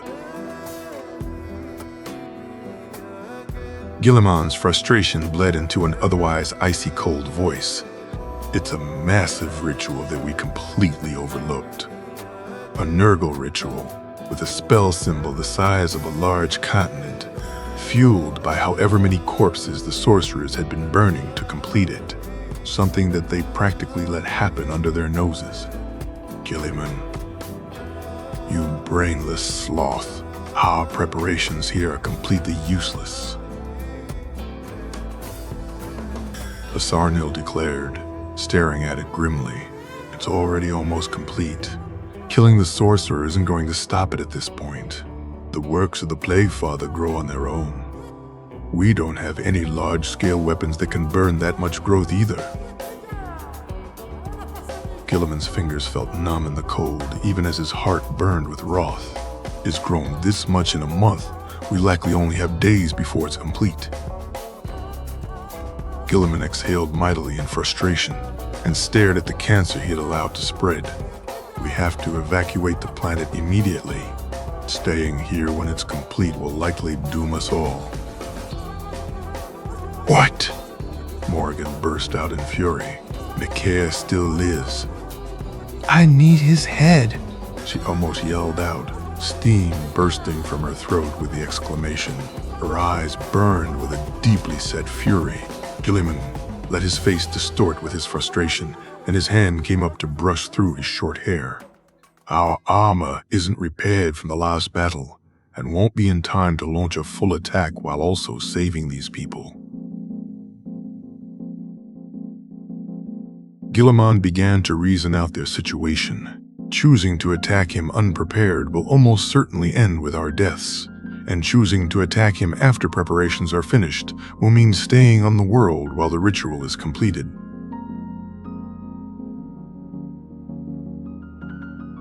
So we shall stay and deal with it. It's just a big spell. Morrigan displayed her ignorance in another outburst of fury. He turned to her and let his eyes lock on her own. The eyes of a veteran who has seen too much clashed against the eagerness of youth. Slowly, painfully, Guilliman began. Morrigan, I have seen entire worlds die to the rot of this daemon. I have seen oceans turn to pus. I have seen cities rot to mounds. Maybe if I had been paying more attention earlier, maybe if I hadn't been so lax, this could have been avoided. But please, Morrigan swallowed, staring at his eyes. Please trust us in this. If we are here when a ritual this large is complete, it will kill us all. Morrigan glared, knuckles cracking furiously at him. Tiny drops of liquid pooled in the corners of the amber eyes. She broke the gaze first, teeth grinding as she glared at the ground. I get to shoot the ship guns at his tower, she demanded harshly. Guilliman nodded, an understanding smile coming to his face. Of course. He reached a hand out. Morrigan turned quickly, stomping away with heavy footfalls. Her boots shattered the frost on the ground with each impact. Guilliman let his hand fall back to his side as he watched her storm away. A final sigh escaped his lips as he turned back to Asarnil. Asarnil stared at him with a grim understanding. Guilliman reached up to rub his temple. The weariness of an unfinished task settled into his bones. Call for the evacuation of the planet if you would. We'll have to work around the clock to escape in time. The evacuation of the planet's populace proceeded about as fast as it could. The situation was explained quickly to the inhabitants of Torchwood, who were able to quickly repack and start loading onto the Eldar ships through one of the 3 webway gates. Each of the remaining ships were of the same rough proportions and model as Charnak's Pride itself, being a 5-kilometer affair with laser-based weaponry and fightcraft bays. By his memory of comfortable living space to cargo bay scale for evacuations such as these, compared to the size of the bay, he estimated about 48,000 people could stay in each ship and remain distant enough to not increase the risk of illnesses too drastically. 13,000 currently live in Torchwood and its surrounding settlements. They were already brought up to cleanliness standards that were required of them, their items already processed, and their crop already turned into longer-lasting breads and jerkies. They were able to be packed in the ship within the day. It was the rest of the planet that would cause the most delays. Each village had to be visited separately, brought onto the ship, their crops and supplies loaded, their bodies and items cleaned, and psychically scanned for lingering hints of rot. People brought in the ships in batches of 20 to 100 starving and superstitious humans, being told they had to go with the strangers using magic, otherwise they would die in a few days. Guilliman didn't allow himself time to rest, not when so many lives had to be saved from this place. He worked constantly, stepping through webway gates to speak to scared villagers, to convince them of the danger, to help load their supplies, to get them through the portals and off the planet. This was in addition to the constant stream of pale dead that seemed to issue forth from every corner of the world, every dead suddenly rousing to attack everyone on the planet. Torchwood was being stripped of anything useful, and the eldar and hospitaliers present had to fight in shifts to keep the dead from surging forwards to attack the legions of workers and conscripts. The villages currently under attack often had to be evacuated without gathering up much of their supplies, if any, with hundreds of corpses surging forth in endless tides. Guilliman could fight off any number of them, but he couldn't be everywhere at once. Petra, Aurelia, and Cassandra took it upon themselves to help manage the processing of the humans evacuated. He wasn't sure how. He wasn't there to observe with how busy he was moving between villages. He was grateful for their assistance. He had thought Morrigan was helping to defend the evacuation of Torchwood's supplies and materials. For an entire day he thought this. It was in a brief moment of inaction that Aster Nil, managing his half of the operation, had urgently told him that she had been seen running off towards the highest mountain peak, that the seers were too blinded by the psychic rot enveloping the planet to see where she was. Opening a webway gate on the peak of the mountain would let the ruinous air through, killing everyone without protection in the middle of evacuation. That was everyone they were trying to save. A frigid feeling settled in his core, a feeling that had nothing to do with the cold of barbarous winter. Guilliman stepped through a hasty webway gate, foot landing at the base of the mountain in the center of a rotting world.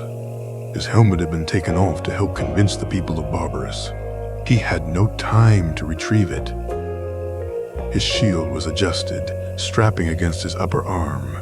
His armored boots shattered more fragile stones as he raced across rocky plains leading up to the tops. The scant mosses gave way to bare rock, and soon his panicked stomps were shattering them as well. A canyon loomed in front of him. He bundled his legs and leapt titanically, soaring hundreds of feet through air that had more in common with hair-curling cleaners than anything breathable. His sword stabbed into the mountainside, an improvised pick that he used to throw himself up the increasingly steep slopes. His hand grabbed a rocky outcropping. It slipped. He snarled and punched forwards, his fists smashing through frozen rock and creating a handhold where none had existed before. A tiny bruise formed and quickly faded on his knuckles. His breath was held, only coming out in a thin and constant exhale, forming wispy lines of hot steam that traced behind him on his ascent. His exertion formed a thin sheet of sweat on his brow, providing a tiny layer of protection on his skin from the increasingly difficult-to-endure atmosphere. He climbed only in leaps now, shattering the rock beneath each massive bound up the mountain. An avalanche following in the wake of his ascent, burning swords stabbing into rock, fists crashing into stone, acid air futility attempting to hinder his advance upwards. He didn't bring adequate protection. He desperately hoped that his sister was wiser than him. Another gigantic bound upwards. The peak was in sight. His armor began to hiss, vapors of psychic bone trailing alongside his own exhalation, following him up the bald peaks. The distant rumbling of the rock slide behind him only continued to grow. Another gigantic leap upwards. It was getting harder to see. His clothes began to burn away, dissolving in strips. Pain began to emerge, alongside bloody knuckles and sore limbs. His sword burned white, and the worst of the flesh-melting air could not reach him through its hateful flames. Another gigantic leap brought him screaming over the rim of the mountain's peak. His skin began to peel off in strips. Pain enveloped him like a burning embrace. He ignored it all. The pace of the world seemed to slow as hyperactive adrenaline pumped through his superhuman body. He took in the scene as he rose. Morrigan was struggling to push herself up in the midst of a stone courtyard, glaring hatefully at the bloodless, almost human with arms spread wide and joyfully before her. Despair crept up in her eyes. Her armor was sizzling. She could barely stand. She was alive. She was in appropriate armor for this. It was barely holding together. Her gaze shifted to him as he rose over the edge of the mountain's peak. Amber eyes behind a clear visor slowly widened. The sorcerer slowly turned his head to see what was behind him. Too many eyes with too little symmetry to be human. Each widened behind heavy horn-riddled brows and ridges. A furious giant glared at him. His flesh hissed, mixing with the trail of his low exhale. He raised the sword above his head, grabbing it in both of his skinless hands. The sorcerer attempted to throw himself to the side. Morrigan threw herself in the other direction. Guilliman brought his sword down. A tsunami of golden flame enveloped the mountaintop, a brightly burning ocean that burst forwards, turning the sorcerer and the tower behind him to ash. The upper portion of the monolith slowly fell, pulled down in the wave of psychic inferno and disappearing just the same. He felt weary as his feet landed on the courtyard of the mountaintop. He couldn't waste time being tired. Every moment here sapped his strength and burned his flesh. His sister said something. The ringing in his ears didn't allow him to hear it. Her eyes were wide and horrified. He tried to say something. His lips weren't responding. He couldn't pronounce the words. He grunted in frustration. He'd tell her later. She had to know that she was too important to sacrifice on some unimportant sorcerer on some backwater planet like this. He grabbed her by the shirt and hauled her up, stomach on his shoulder, his hand on her legs. He almost swayed, increasing the fury he aimed at himself. His feet crashed against the stone of the courtyard and sent him flying off the edge of the peak, down the mountainside in a clumsy drop. He had to get far enough away from the air of the peak to make a webway gate safe. An outcropping was about to collide with his legs. He kicked, shattering it, and sending him forwards down the mountainside again. Gravity pulled him faster and faster. He exhaled the last of his breath with the impact, coming out in a great plume of hot, expended air. The ice-cold winds numbed his flesh of the pain it should be in. He kicked off the mountainside again, cracking the rock face for a dozen feet at his impact site. Blood began to form around his flesh like a second skin, clotting quickly enough to serve as a shell of red where his scraps of armor no longer covered. He kicked off the mountainside again, descending far quicker than his initial rise, aided by the pull of the planet. His feet smashed into sharp stones, cutting into his flesh in small amounts, but breaking the world beneath his stomps. A grim light began to emerge from the distant horizon, cutting through the pale mists with shockingly toxic green. A wave of disgust washed over him as he beheld it. He felt Morrigan convulse and retch. Lines began to write themselves on the sky above, thousands of miles across, like an aurora of nauseating colors and shapes.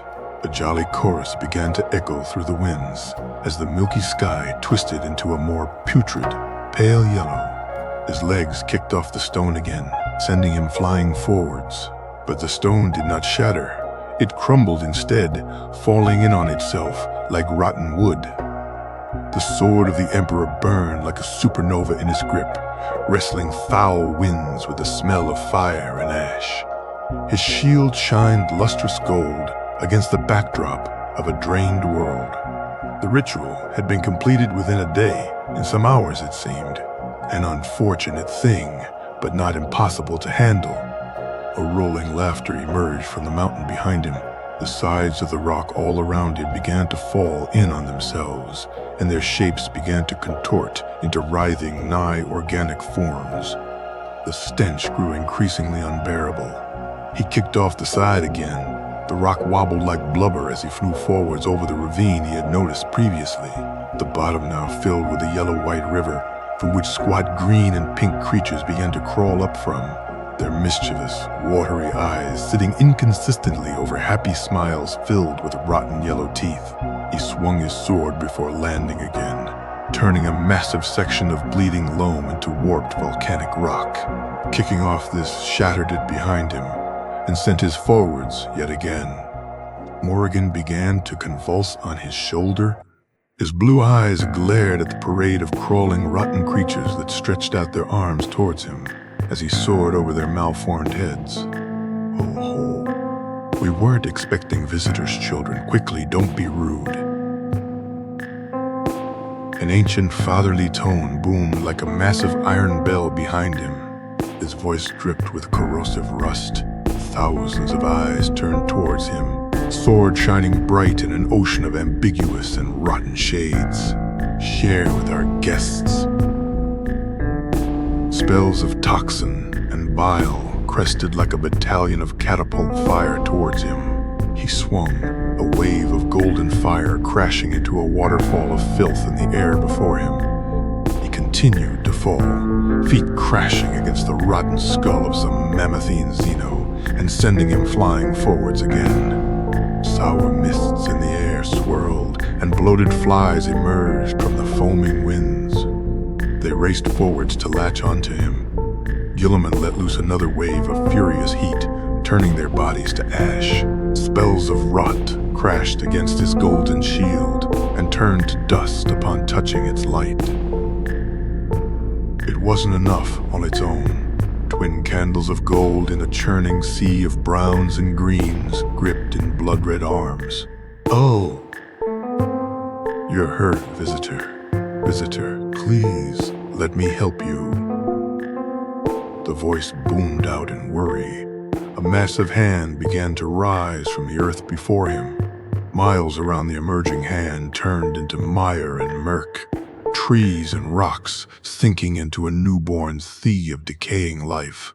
The hand crashed against the murk, sending waves of filth around it.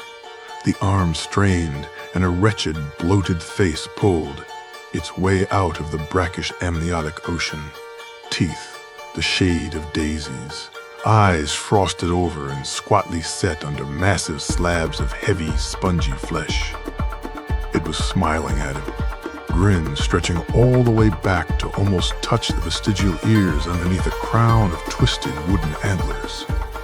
Maggots fell in rivers from the wide smile, and a tattered hood of red struggled in vain to cover the bloated head of the titan rising from the mire. Sickly vines rapidly grew from the water surrounding the colossus, twisting and writhing even as it died and withered away again. Lily pads and seaweed began to choke the ocean of filth, even as the leaves choked in a world without proper sunlight. He swung his sword down, parting the foul sea under a wave of ash making gold. The ground beneath him was solid only for a moment, which he used to kick off and soar through the air once more. Jolly and permissive chuckles mocked his actions, booms of laughter trailing after him just like his hot breaths did. There's no need to be so panicked, dear child. You're in the care of the Great Father now. What could you have to worry about? The great unclean one called after him. The winds above his head twisted, and storm clouds of poison began to form, rolling in from every angle around him, slowly approaching from the horizon. Please. Let me help you. A rain of laser fire screamed down from the heavens. The clouds burned and scattered as the hot plasma evaporated seas of rot and pus. The world shattered inwards, runes of elegant script writing themselves in the air in the distance, pushing back the foulness of the world surrounding them. A melting earth turned into an island of solid rock and bone. Songs of power began to clash against jolly chuckles, overpowering them and allowing the music of the eldar to set the rhythm of the world. The ghosts of eldar stepped forth from the tear in the world over the island, their arms carrying long guns that fired ceaselessly at all things that attempted to approach the island. Behind them, a legion of living stepped forwards, carrying guns of their own and letting loose a constant stream of fire and psychic song. Oh, there's no need to be rude. The mountainous voice boomed in parental scolding. I have gifts for you, children. It opened its mouth, letting loose a river of bile as it attempted to chant a spell. A giant of bone stepped through the hole in reality, crashing into the great unclean one and forcing it back hundreds of feet, booming out a war poem as it did so. I marched into the sanctuaries of those people and tread upon the jeweled idols of their putrid god. Wraith Knight Malwern roared as his sword cut a ruinous gash against the flabby arms of the great unclean one. Plates of bones steamed in the hot murk of the swamp it strode upon. Guilliman swung his blade, turning a score of tainted sea and writhing smiles into solid ash. He kicked off this, soaring through the air yet again, getting closer to the Isle of Singing Bone. Oh, if it isn't little Melrin. You know I was talking to your mother just the other century. She misses you, you know. Why don't you visit her? The mountain of filth was unbothered by the new tear in its flesh, attempting conversation even as its fist crashed against the shield of the giant of bone. I strode into the gates of life and death and of the end of all. Things in the death of Elden gods. Malwern boomed out, guns mounted on his massive shoulders, screaming out bursts of laser fire that turned tumors into burns, even as the form of the great unclean one shifted and formed a new series of hideous mouths all across its enormously fat body. Another wave of fire came from his increasingly fatigued hand. Morgan had stopped shaking some time ago, but he could feel her heartbeat. She was still alive. Rot was burned to ash. He leapt off this temporary place of burned pus and towards the island of bone. The very air was starting to melt their armor, and the island grew almost as fast as it now started to shrink. I beheld ruination and found it wanting before my blade. The Wraith Knight screamed in cold fury even as its legs began to melt in the mire below. Even as its psychic shield was gnawed upon by creatures of bile and laughing poison. Even as its colossal blade clashed against an ever-dying staff of gnarled wood. Guilliman soared to the portal, over the heads of singing eldar, body crashing against the bone floor of stable reality. The living and the dead pulled back through the portal, their guns firing all the while. They stepped back through, and the first gate in reality snapped shut. In the distance, a second gate opened up for a brief moment, and the head, torso, and arm of a giant of bone fell through. Parasites of rot on his form washed away with waves of psychic fires.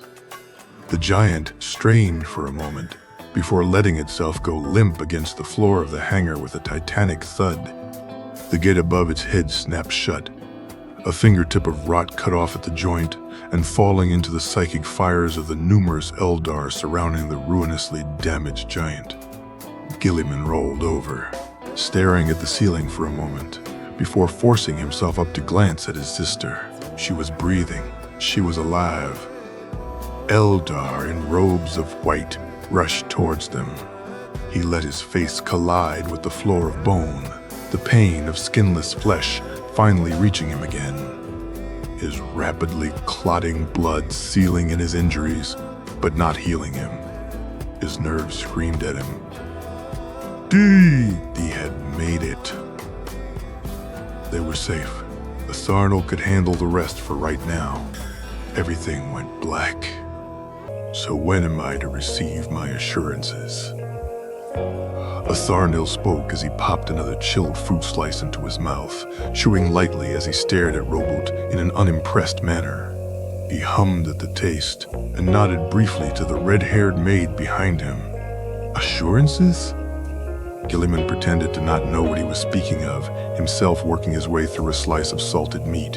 He let his gaze fall upwards and hummed for a moment. In truth, He had a suspicion as to what Asarnil was speaking of, but as the Dragon Lord started this conversation with that statement alone, it was only polite for him to complete the thought. Words were used for a reason, and Guilliman was getting nostalgic for human bluntness again. I was intending on sending a scouting group with you to retrieve your sister. Imagine my shock when my ally decides to jump away as soon as he exits the gate, leaving my soldiers in the awkward position of being too slow to catch up. Poor Tenglas didn't know what to do with your helmet. Asarnil let his head rest on his fist, swallowing another fruit slice. I knew you would want to retrieve her. I was intending on sending you aid, but you ran off before I could finish arranging that.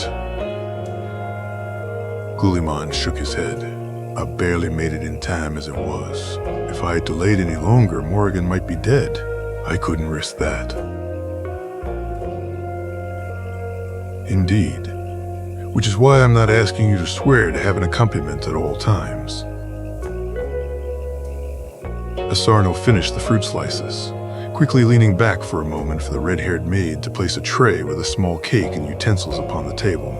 The cunning general changes his strategies to suit the battle, as will I. Oh? What are you intending? I'd promised then. Guilliman stopped eating for a moment to look at the Dragon Lord. The Dragon Lord sliced through his tiny, fruit-smelling, pink-frosted cake and brought up a tiny bite to his mouth, eating it while staring at Guilliman with a stony expression. He swallowed, rolled his tongue for a moment, and spoke. With a glance down at the cake, he got distracted. Oh, this is delicious. Asarnil muttered before dismissing the thought and refocusing on the amused Guilliman.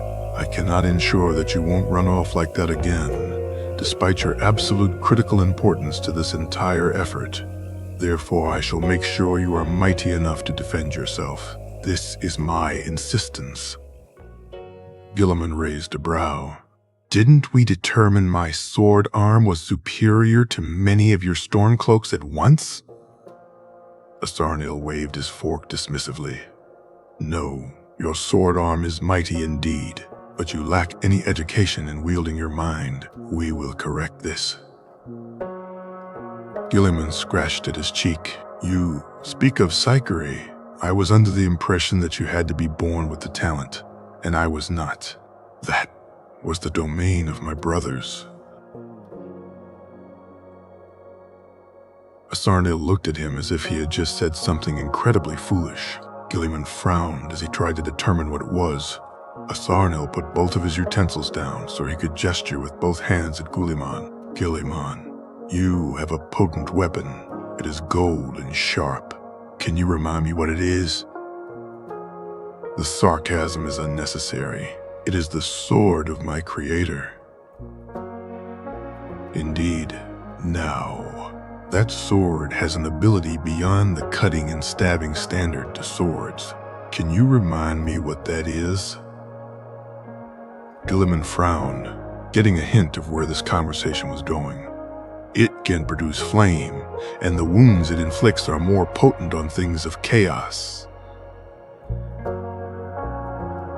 Remarkable. Please tell me, Guilliman. As it is flame it produces, it requires a fuel. What fuel is used to produce the flame of your father's sword? I understand. Guilliman leaned back and looked elsewhere to spare himself the need to look at Asarnil's expression. He supposed it was rather obvious in retrospect, but it was never something he dwelt upon for any length of time. Truly, you are my greatest student. Asarnil spoke, changing his tone of voice in an attempt to sound older and withered. Guilliman decided to escalate the battle by picking up a cracker from the table and flicking it at him. Soaring as the shell of an artillery cannon, the cracker smashed into Asarnil's face, bouncing off and rolling on the table for a moment. Asarnil looked down at it for a moment, before turning back to look at Guilliman. A red sun rises upon this world. Blood longs to be shed here. Victory was his. Guilliman finished off his salted meat, the meal of a champion. He and Asarnel exchanged amused glances as they heard one of the maids around them, unable to contain the entirety of their laughter.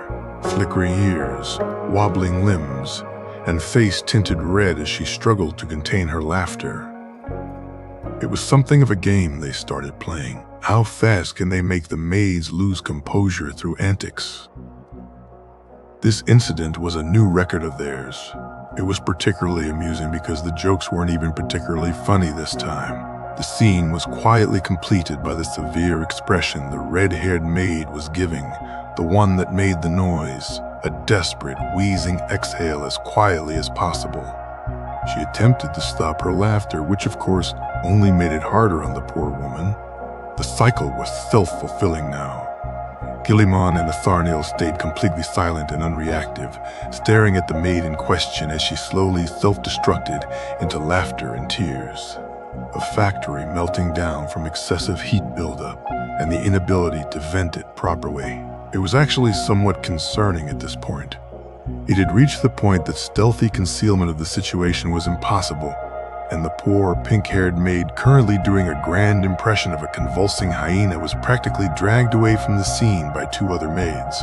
There was silence on the balcony for a moment afterwards before Asarnel reached up to scratch at his chin in contemplation. Eloin, what was that one's name? Briaka, Dragon Lord. The maid with red hair answered. I like that one. Keep her on my rotation. He ordered. I, the cruel and capricious Dragon Lord of Charnak, shall delight myself with tormenting her. Yes, Dragon Lord. She nodded curtly. You shall be pleased to know that she baked the small cake you praised earlier. Asarnel gave a mighty and put-upon sigh, raising his arms in defeat. Well, that settles it. It seems I must wed her in the spring, Guilliman. You are obliged to attend the ceremony, and if you do not, I shall be so heartbroken that I may die. Guilliman snorted. I'll be sure to attend. Wraithbone sticks clashed in the center of a wide chamber, 4 against 1. The pace of the combat was rapid, as it was unforgiving. Strictly non-lethal, of course, but still entirely exhausting were the participants, normal men. The attackers had one objective: work as a unit in order to land 3 clear strikes on their enemy, before the enemy landed 3 clear strikes on all of them. This situation was clearly stacked in their favor, outnumbering their enemy by 4 to 1, and therefore requiring 4 times as many large mistakes in order to be defeated. Unfortunately for the 4 sisters, their opponent was their older brother, and he had dueled against his brothers entirely too many times to be defeated by younger, far less experienced equivalents to them. Among the primarchs, Robot considered himself rather poor as a duelist. All things considered, he was merely a man. Writ large, after all. Having none of the unique powers that his brothers were gifted with to leverage. He was strong, his endurance was superb, and his reflexes honed. Unfortunately for his sisters, he has been battling against a large variety of opponents for more than 500 years, and he has gotten quite skilled at it. Avoid the sweeping blow from Morrigan by stepping backwards. Block the stabbing thrust from Petra by smacking the blow upwards. Her arms intercept Cassandra, who isn't good enough to predict secondary effects with her foresight yet. Aurelia attempts a hammer blow from behind. Step backwards and elbow her hands as the attack is at its highest point. A solid thud tells him his prediction was correct. Swing sword to tap her on the thigh. Push her back by palm striking the sternum. 2 solid strikes, 3 in total. Oh, Aurelia is no longer in the match. She slides backwards for several feet, stumbling in place. Lorga was never the best warrior. Use the space granted by her elimination to step back again. Morrigan's swing misses his head, smiled proudly to prevent the others from getting mad about the cheap shot. Tap her hip as she attempts to recover. 1 more strike. 1 more to go on her. Petra attempts a sweep of his feet, pull leg back and balance on the back foot. Use raised leg, lift her into the air, being careful to not kick. That would kill her. She is propelled a dozen feet up with a slightly panicked expression. He has a few seconds to deal with the other two.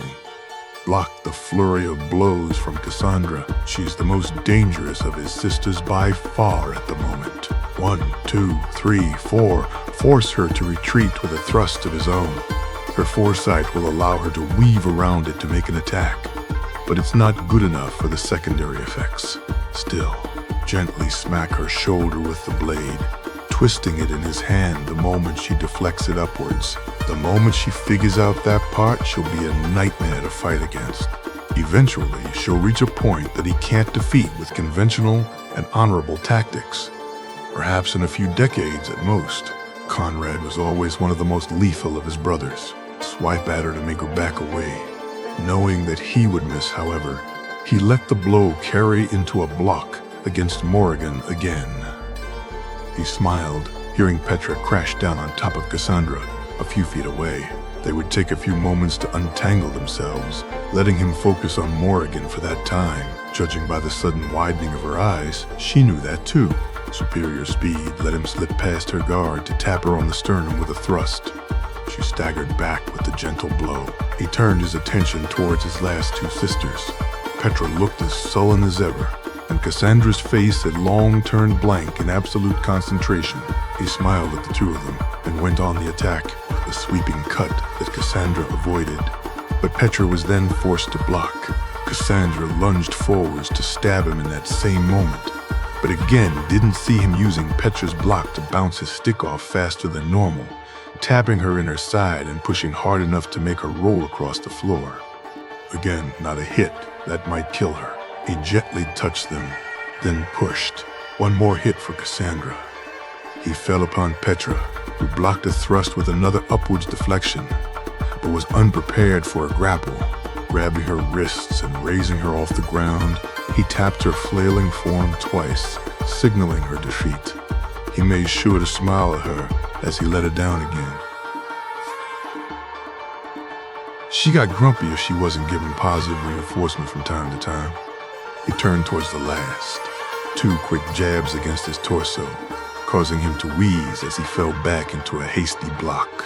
Cassandra's eyes shined as she fell upon him in a relentless assault. Block, block, block. Unfortunately, Conrad was much faster when Guilliman last fought him. This wasn't enough to overwhelm his defense.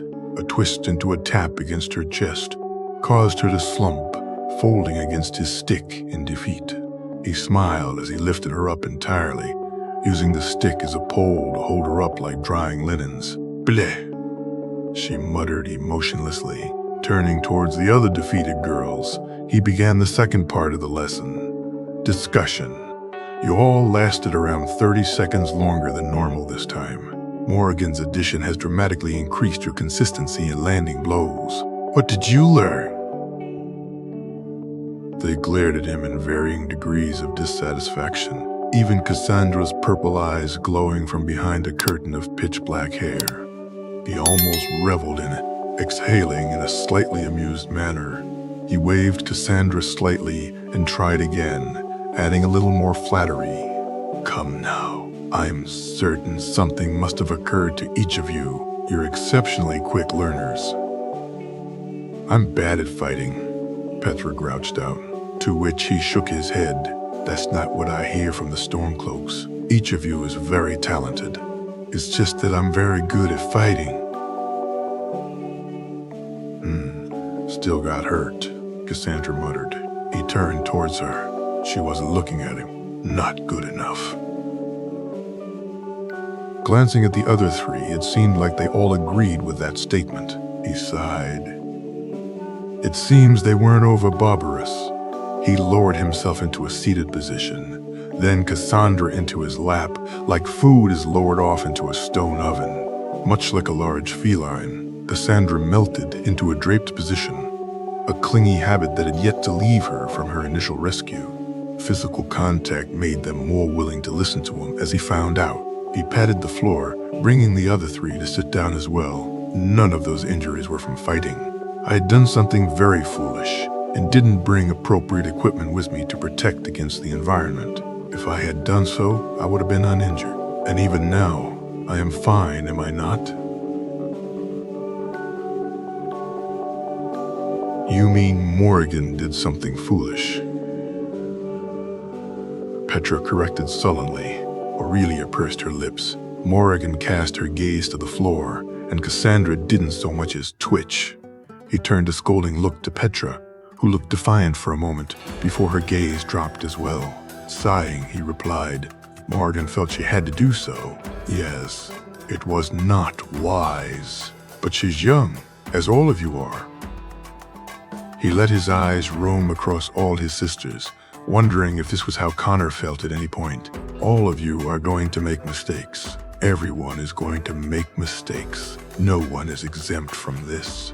What's important is having allies that can help you through those mistakes, who can warn you of the danger and assist you against it. He smiled at them. Failure is inevitable. What's critical are the lessons you take from failure and who you have to help you when you fail. That's what I'm here for, to help you get better, to fail here so that later failures are not so damaging. He raised a hand to stroke through Cassandra's hair, which she leaned into. That's why these spars are as a team. I want you all to learn to work together so you can rely on each other when I'm not around. I want the best for you all. Hey, you're not allowed to die, Aurelia declared, staring at him with golden pupils. The other three were also tense, staring at him. He quirked his lip. Who said anything about death? No, I mean my duties. I'll be away and working most of the time once we return to Charnak. Almost died on Barbarous. Morrigan spoke up, slightly challenging. You say you could have killed that thing? The thing that rotted my world? Guilliman was silent for a moment, rolling the thought over in his mind, before finally speaking. That was a creature known as a greater daemon. In my life, I have killed 4. But I do not think I could have battled it and ensured your safety at the same time. And there was nothing to be gained by battling it at that point either. Retreat was the best option. It killed half the people on my world. Morrigan stood up, waving her hands in frustration. What do you mean?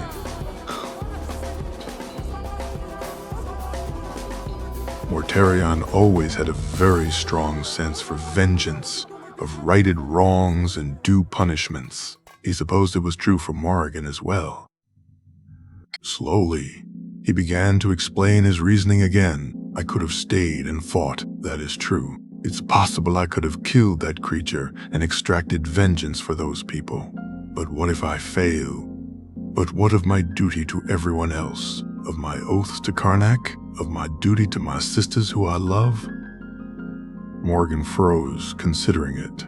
Guilliman continued. In the end, I value saving who I can over avenging who I have already failed. I would like to kill that daemon one day, and if the opportunity comes, I will most likely take it. But I refuse to bring suffering to those who rely on me for something of that nature. There will be another chance to settle that grudge, but my sisters only have one me.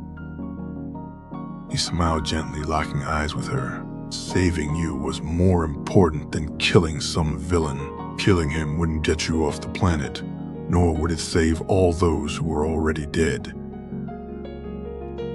Morrigan staggered back and turned to flee the room. Lesson isn't over, Morrigan.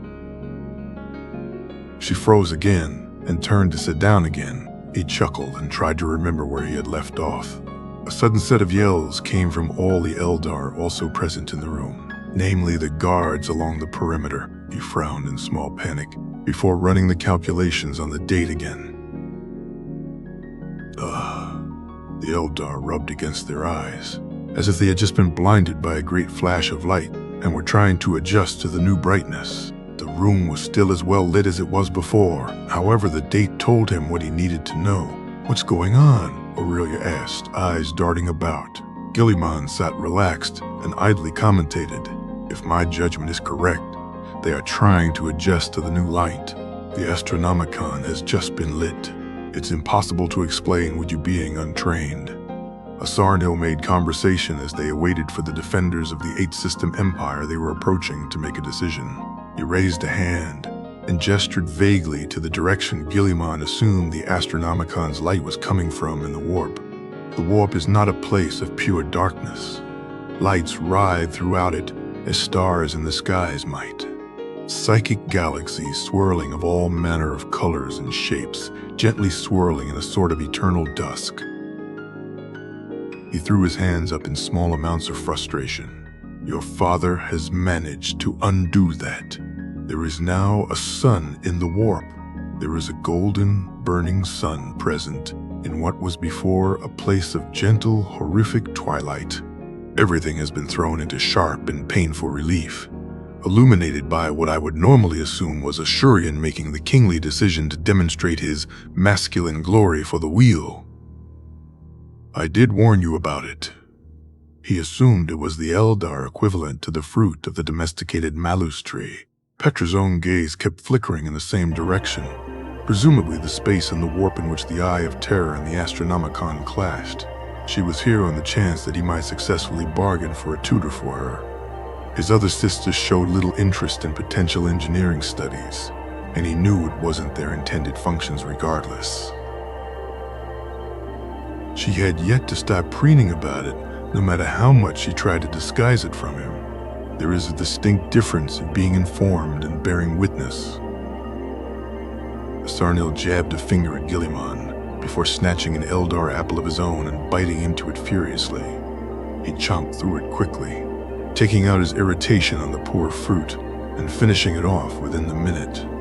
Swallowing, he looked at his hand, now slightly stained in fruit juice. "Hold it out," he declared. "Maid, clean my hand." The pink-haired maid, trying her best to look at neither of them, quickly obliged with a slightly damp washcloth, a tint of red at the tips of her ears. Guilliman decided to ignore that situation as Asternel's eyes glowed with mischief. Turning his gaze back towards the defending ships of the tech priests, he tried his best to ignore the slightly panicked yelp of the maid and the devious chuckles of Asarnil. The Dragon Lord reminded him of Fulgrim at times like this. "Ow! Our father is lighting the Astronomicon." Petra suddenly said, worded like a declaration. But Guilliman could tell it was more of a question. Indeed, the complex is massive, on par with a small continent in overall scale, and exists to collect and project psychic power as warp light. The effect is more obvious when traveling through a warp drive. Worry not. Guilliman found himself struggling to answer that question for a moment. Visions of a holy corpse flashed through his mind, and ever-shifting words filtered through his ears like a half-remembered dream. A burning beacon of psychic torment, barely holding himself together, barely holding on behalf of all of humanity, incapable of correcting the rot in their dream on his own. My son. 13. 2. Hope. Greatest triumph. Greatest pride. Did a god love his sons? Perhaps. But he was not a god. Not yet, at least. Not ever if Guilliman could spare him that tormented fate. It didn't matter if a god loved his sons because Guilliman knew that a father did. That god corpse had burned all previous memory of his creator's face from his mind as a consequence of its existence. Guilliman could not recall that, but he could recall the man's deeds and what they told him of the man behind the divinity he once was. He could remember the writings about the man, good and ill. He could even remember Lorgar's book and all its arguments, even if he couldn't agree with the conclusion. Big. Guilliman eventually settled on. Ill? Big? Petra sounded distinctly unimpressed with his chosen adjective. Big. Guilliman nodded with increasing confidence. The man is absolutely incapable of performing deeds in small and subtle ways. Everything he is and does can be described with the word bigs. Like the Astronomicon, she asked. Guilliman nodded in confirmation and continued. He stands about 4 meters in height. From what I remember last, he is an incredibly powerful psyker, and whenever he taps into his power, his eyes glow too bright to see his face behind the light. As he is focused on many things in the warp, his face is almost always hidden behind a miniature sun. In public, he words every sentence in the most imposing or imperious manner he can, and I'm confident he doesn't realize that he does this. He's a master in just about every field I can name. Guilliman waved a hand in front of him, reaching down to take another eldar apple in hand. Sciences, mathematics, engineering, psychery, medicine, history, sociology. Perhaps the only field I can match him in is statesmanship, and I don't suspect I'll ever reach him in any other discipline. He has a poor tendency to assume that you already know what he knows at times, and will forget to inform you of what seems obvious to him, even if that knowledge is esoteric to everyone else. Above all things else, he is utterly dedicated to humanity. He is willing to endure an eternity of torment if it means keeping humanity safe, an eternity of suffering for just one more moment. After a moment, he came back to himself and bit down on the apple. Swallowing it, he continued. He created us, the primarchs, to aid him in this task, to shepherd and steward humanity until the day comes in which they no longer need us. So what will you do after? Petra asked quietly. Guilliman considered it for a moment before smiling broadly and shaking the half-eaten fruit in his hand at her. Guilliman considered it for a moment. I would like to be a farmer, I think. Petra looked unimpressed. Farmer? Guilliman grinned. Indeed, I would have a field of healthy wheat, and with scythe in hand I would harvest the whole lot in an afternoon. I could bundle this and sell it to passing ships and keep the rest for myself. I would grind it into flour and bake bread in a stone oven. Surely not just wheat? Asarnil questioned very seriously, walking over once more, the pink-haired maid nowhere in sight. Guilliman pointedly ignored the faint smell of perfume on the Dragon Lord and the gloss of lipstick about his face. Surely more to life than just wheat, like tubers and fruits as well. Guilliman nodded seriously, an imperious frown on his face. More than just wheat. I have yet to mention the cabbages. Petra gave a small groan, much to the laughter of the two monarchs. The seer in a kneeling communication raised his head, bringing their attention. He turned back to look upon Asarnil and Guilliman, and spoke. My lords, their rulers have agreed to a formal meeting. Their standards dictate we bring at least one large war machine with us as a showing of our military prowess. Malwarn should be repaired by now. Asarnil mused. Very well, steersman. Open communication with the seer and follow the path they dictate to us. Aye, Dragon Lord. They were the tech priesthood of Griffon IV, one of the strategically most important factors in the entire southern galaxy, either as a monumental boon or a staggering opponent. Ideally, Guilliman would manage to negotiate a full alliance. At minimum, he would aim for a non-aggression pact. Having them as his enemy would slow his operations in this theater almost too much to afford. Thankfully, Guilliman knew exactly how to negotiate with them in particular. The tech priests of Griffon were much more martially inclined than much of their brethren. Forge worlds. Their emphasis on individual skill and bringing glory to their respective bloodlines brought them much closer to larger-scale feudal knight houses than standard tech priests, to the point that they were somewhat famous for their titan duels as a means to settle disputes. The best way to the heart of a tech priest accepting a complete STC was through their titans. He also brought all the STC fragments he found on this voyage, just for good measure. It never hurts to have more leverage when dealing with zealots. A Hab block was a semi-standard unit of measure when it came to larger residential constructions in the Imperium. Technically speaking, it came in 3 overall sizes. The True Hab block, a larger Hab block made of 9 True Hab blocks linked together in an even larger block, and an even larger Hab block made of 9 of those previous larger Hab blocks linked together in a truly enormous cube structure. A True Hab block was a single self-contained apartment-style complex. It continued 3 floors, each floor split into 9 blocky sections. The first floor contained the entrance in 1 block, the staircase leading up in another block, and a public restroom and showing area in another block. The remaining 6 blocks of space were apartments that could comfortably fit around 1 to 3 individuals. The next floor contained a public kitchen region in 1 block, the stairs in another block, and 7 blocks of living space. The third and final floor contained the stairway up to the roof and down in 1 block and 8 blocks of living space. All in all, it was around 33 standard feet, tall and wide, a perfect cube of standardized living space that he both loved and despised for its brutalistic efficiency.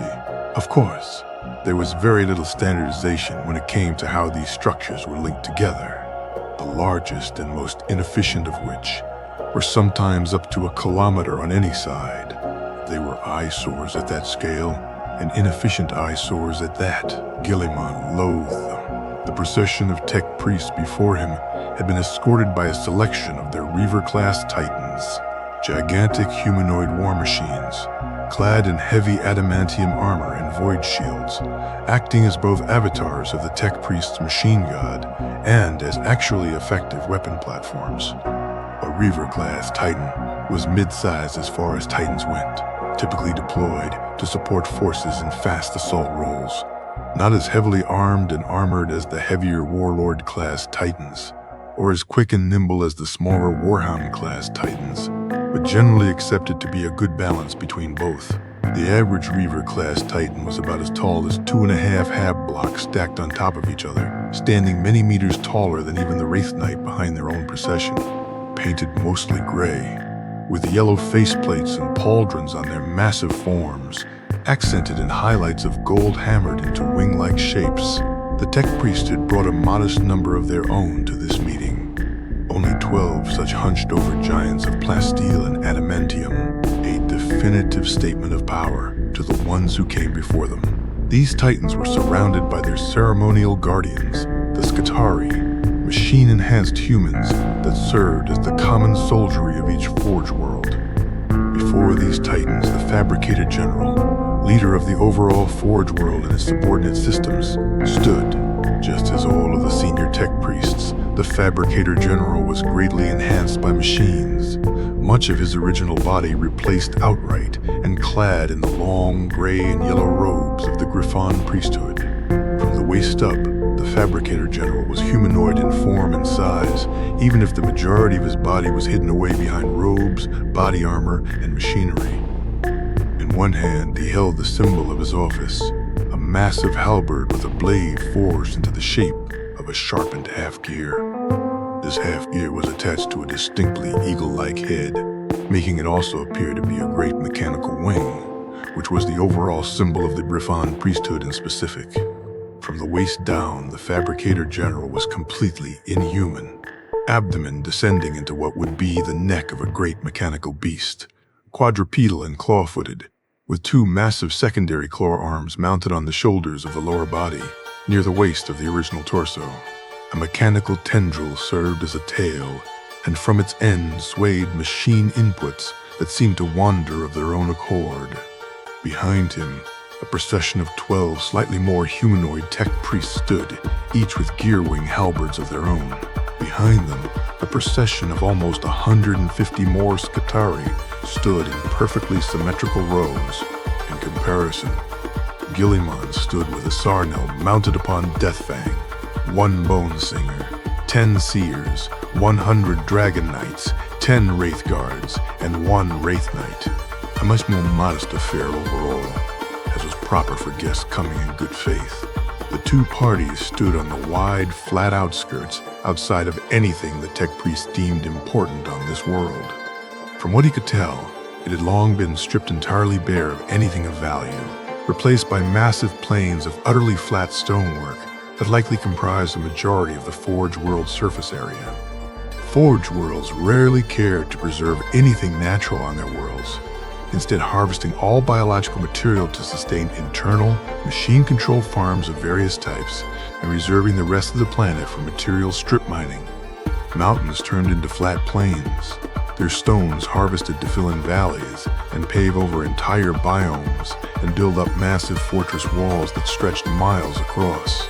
Oceans converted into gigantic bowls through sea walls and their ecosystems, carefully monitored and adjusted as they needed.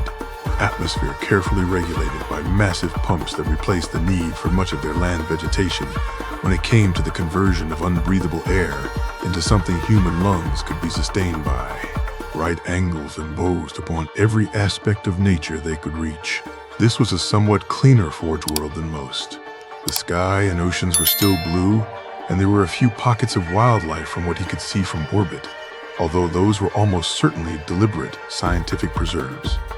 He could tell the Exodites were quietly baffled by this level of heavy-handed regulation. They were used to the administration of a world spirit for their ecosystems. He was glad that they had brought the table he requested of them. This made his eventual presentation somewhat easier. You bring xenoconstruction and xenolife to our worlds.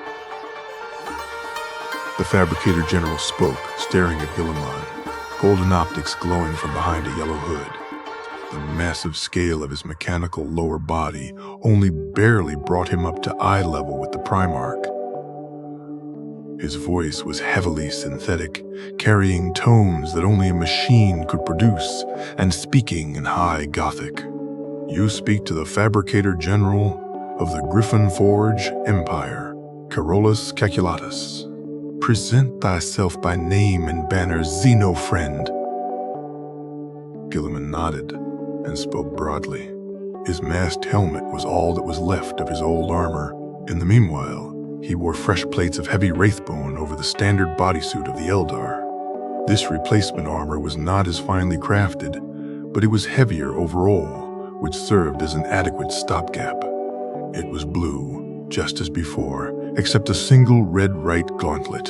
He had long since learned that the best way to communicate to the tech priest as an outsider was with blunt honesty, acting open and backing your claims with robust supporting evidence, while deliberately not touching on topics of religious nature. Make a priest consider you in terms of calculation and not faith, and they were much easier to predict. I am Malam Kaido, son of the Emperor of Mankind.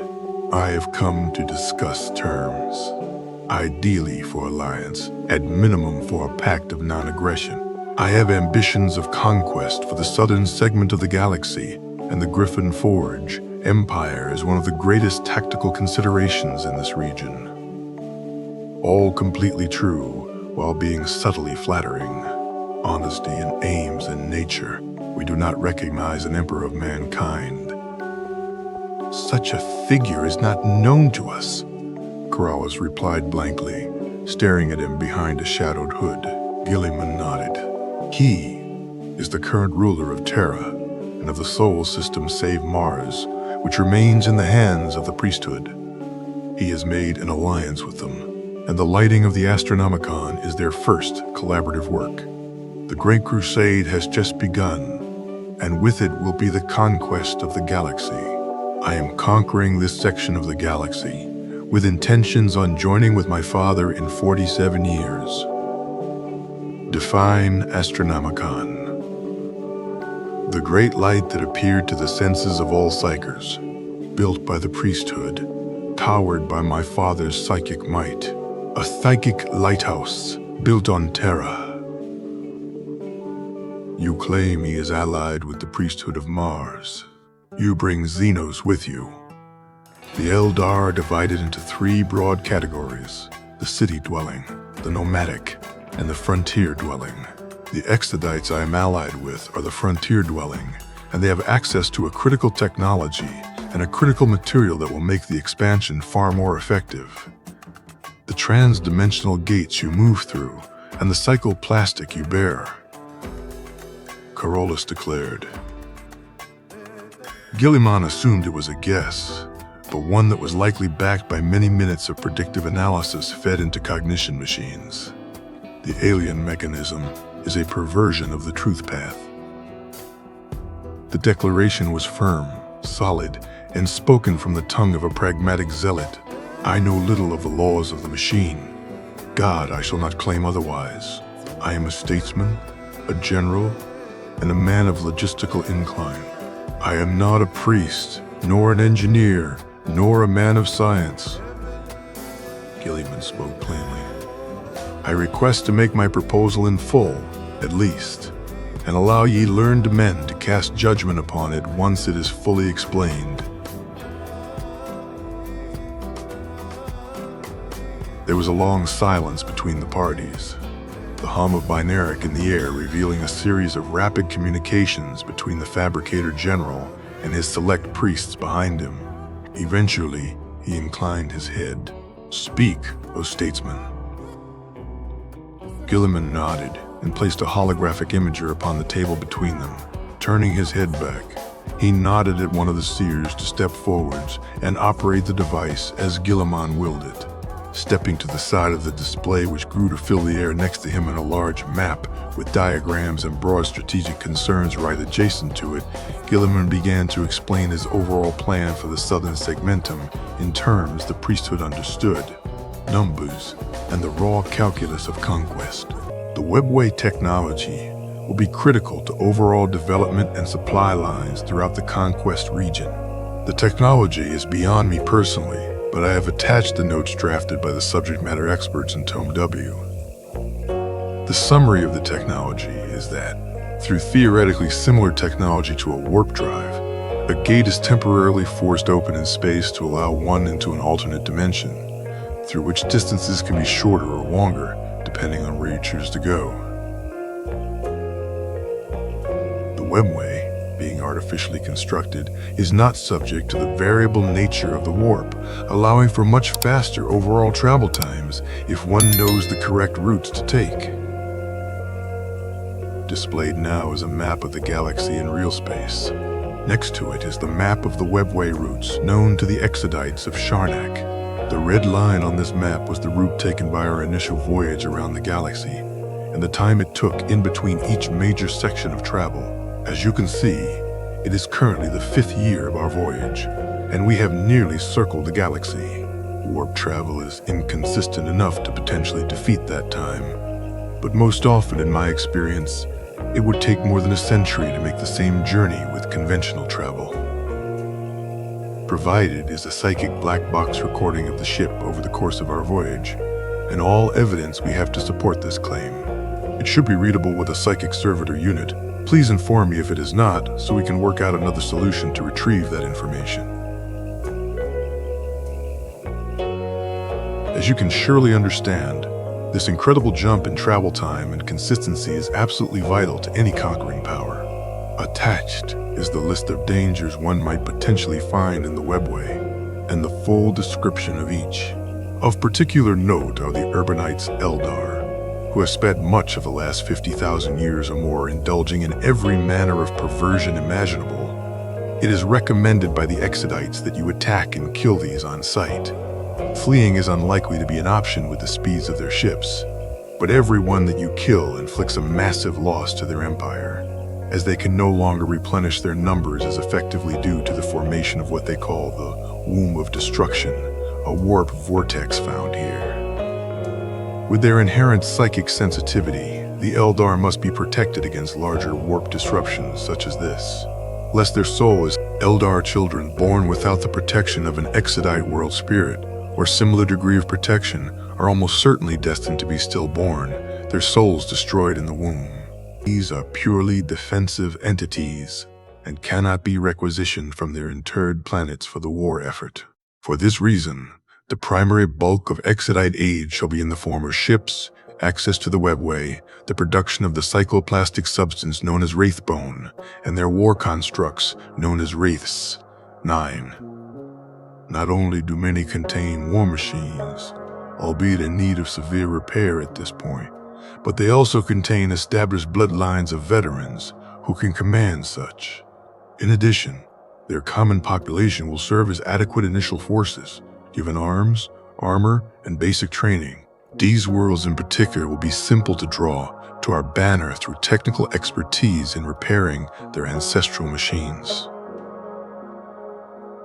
Night worlds shall be key to the initial conquest and expansion, and provide the initial seed of veterancy for the armies moving forwards.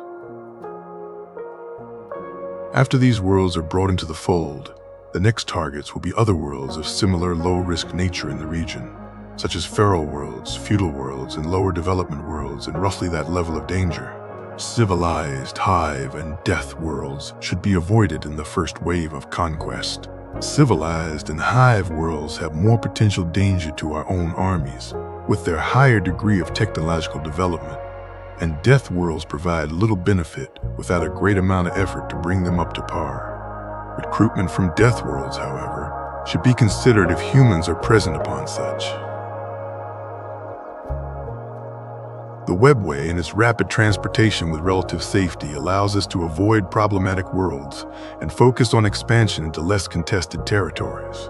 This initial expansion is planned to take 20 years, long enough for the populations conquered to naturally procreate and produce the next generation of workers. Worlds conquered should be developed in accordance with the guidelines of subsection CD3. A 1 to 5 year period of digesting this conquest should follow, making sure to establish trade lines and factories for the next wave of expansion, as well as establishing all the basic education and local governance required for the next generation to be more productive citizens. This will take away from the front line, but if enough soldiers are present from the initial recruitment period, this will be the most attractive and effective measure. If you look upon the map, it is currently labeled with all planets that we have information upon and are rated on 3 scales: estimated level of development, resource, abundance, and estimated difficulty of diplomatic integration. Furthermore, you can see the subsection under each location contains a more detailed summary and references the relevant pages in the tome. C I have provided that contains all known information. The initial conquest is planned to incorporate these highlighted worlds, roughly 2,000 in total. The initial acquisitions will be here, here, here, and here. These will provide the basic troops needed to begin training in transit as we incorporate the next sections here, here, here, and here. The knights from the initial worlds should be repaired by this point in the timeline, judging from worst-case scenarios based on the attached breakdown of their current status. Off. As you can see from the practical demonstration, Wraithbone is produced through a complex psychic process that I, frankly, do not understand the details behind.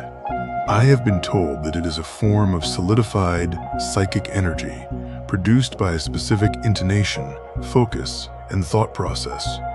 The volunteer Bonesinger, as they are called, was voted as distinctly average among his peers in terms of talent and ability. It took him roughly 250 years to learn bone singing to this level. The process is technically not a technology, as the Eldar are gifted enough with lifespan and inherent talent that the production through dedicated artisans is sufficient for most of their needs. They have told me that they know of no technology that can produce Wraithbone, but I'm confident that you learned men can produce such if given the theory and the ability to question a subject matter expert. If such a technology cannot be produced, then dedicated psychic adepts with sufficient time to learn through rejuvenation treatments should be able to learn how to produce the material as well. It is a skill, not an inherent racial ability, and thus is available to anyone with a teacher, time to learn, and psychic talent.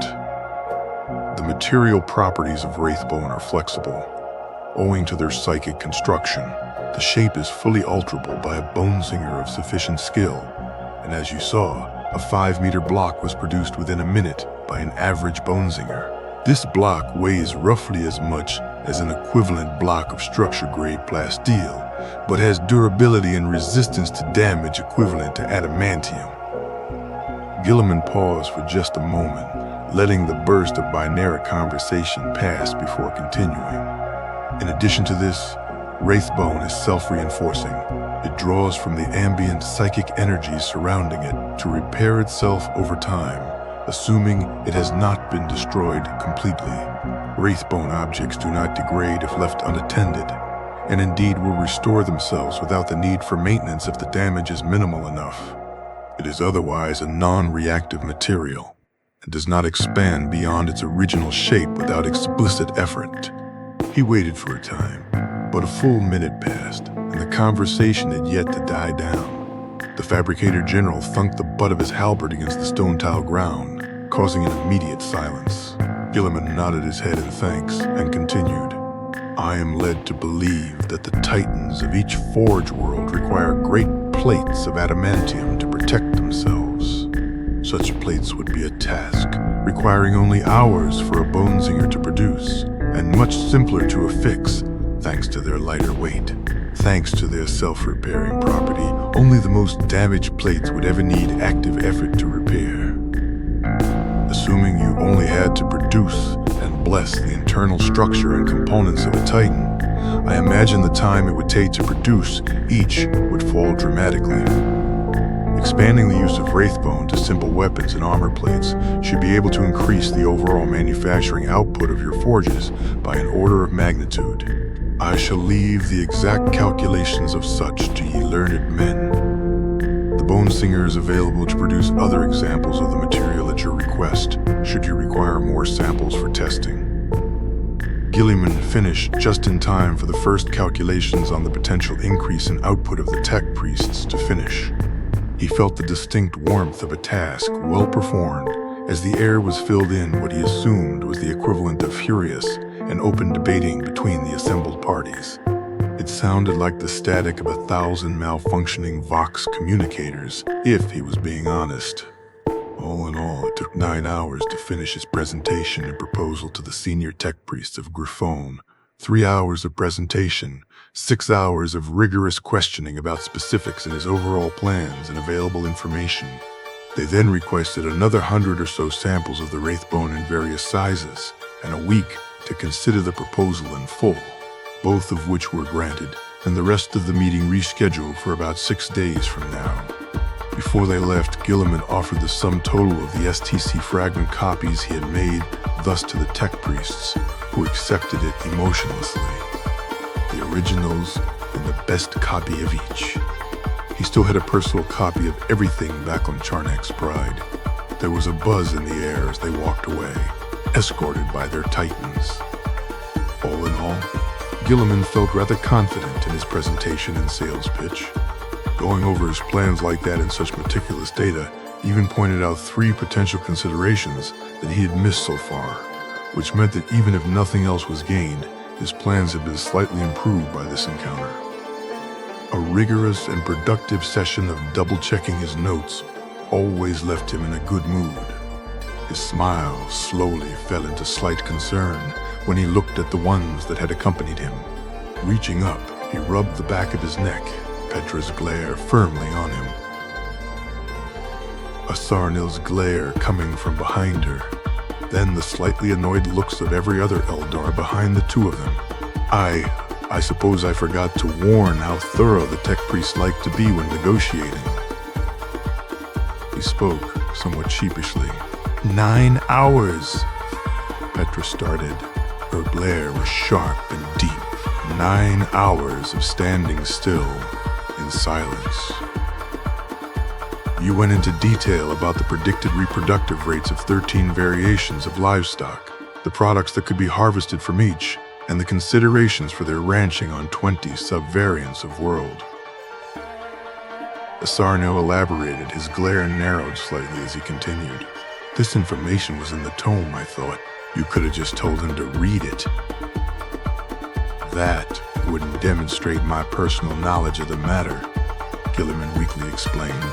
Knowledge is sacred to them, and increased expertise is.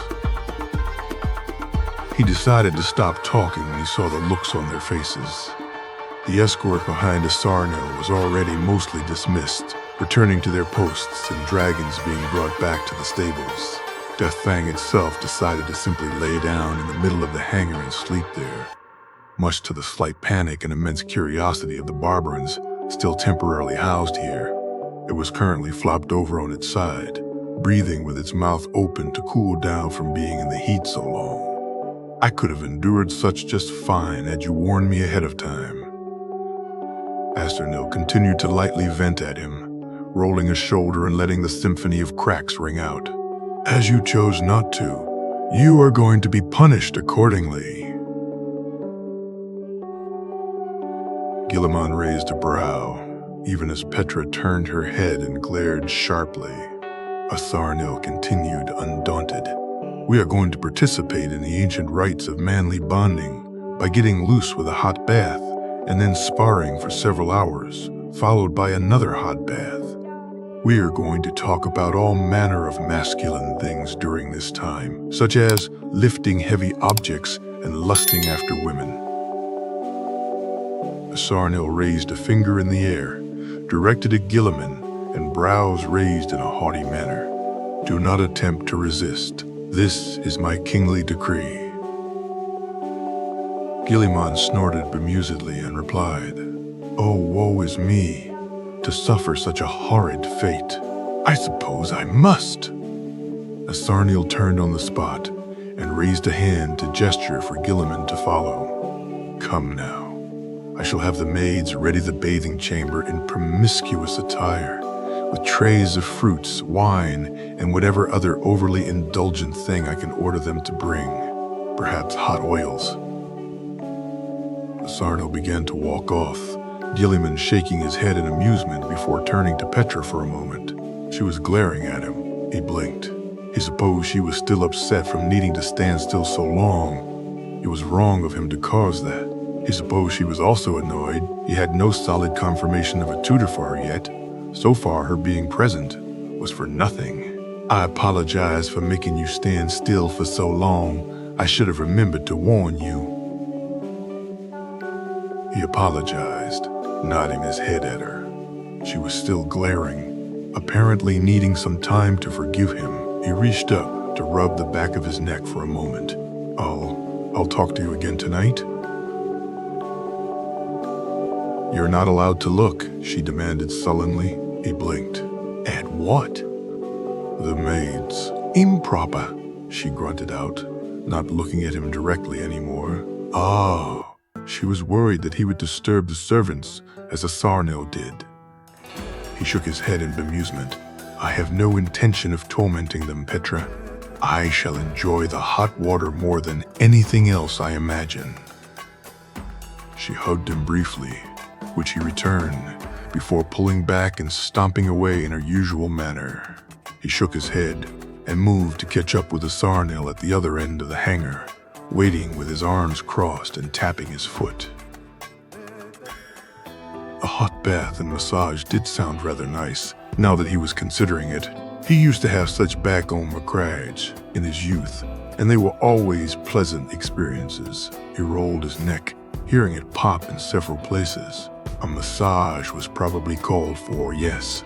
Come now, slayer of evil. Our wicked vices shan't wait for us forever. The Dragon Lord called out from 100 feet away, drawing the attention of all the various eldar scattered about this section of the ship. The sooner we are nude, the sooner we can begin discussing our respective swords and how they might clash after the oils are applied. Guilliman let out a bark of laughter at that, matched by the equally amused look on Asarnil's face. Most of the nearby guards had expressions of exasperation or humor. Indeed, although your blade is quite larger than mine, I think we both agree that my thrusts are superior. He returned fire, causing Asarnil to snort in laughter as he caught up.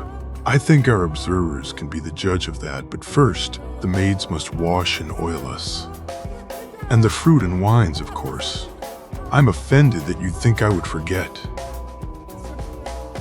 Empire eventually came to an internal settlement in response to his offer and plans, and then reached out to begin negotiating the finer details of their alliance. After the alliance was settled, he handed over the examples of archaeotech that they had pilfered from various worlds thus far, and copies of Codex Administratum and Lingua. All such gifts were received with emotionless gratitude. In most respects, it was 4 smaller, more standard agreements wrapped into a package contract: a mutual military alliance, a trade agreement, a mutual research endeavor, and the establishment of a few basic agreements on matters of statewide policy.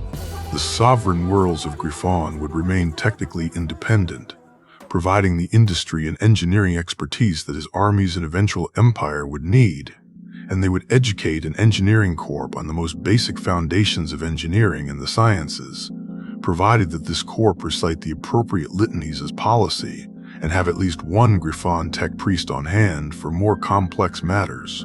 They would also send military aid, primarily in the form of Titan detachments, and aid in establishing the various industrial requirements of developing worlds.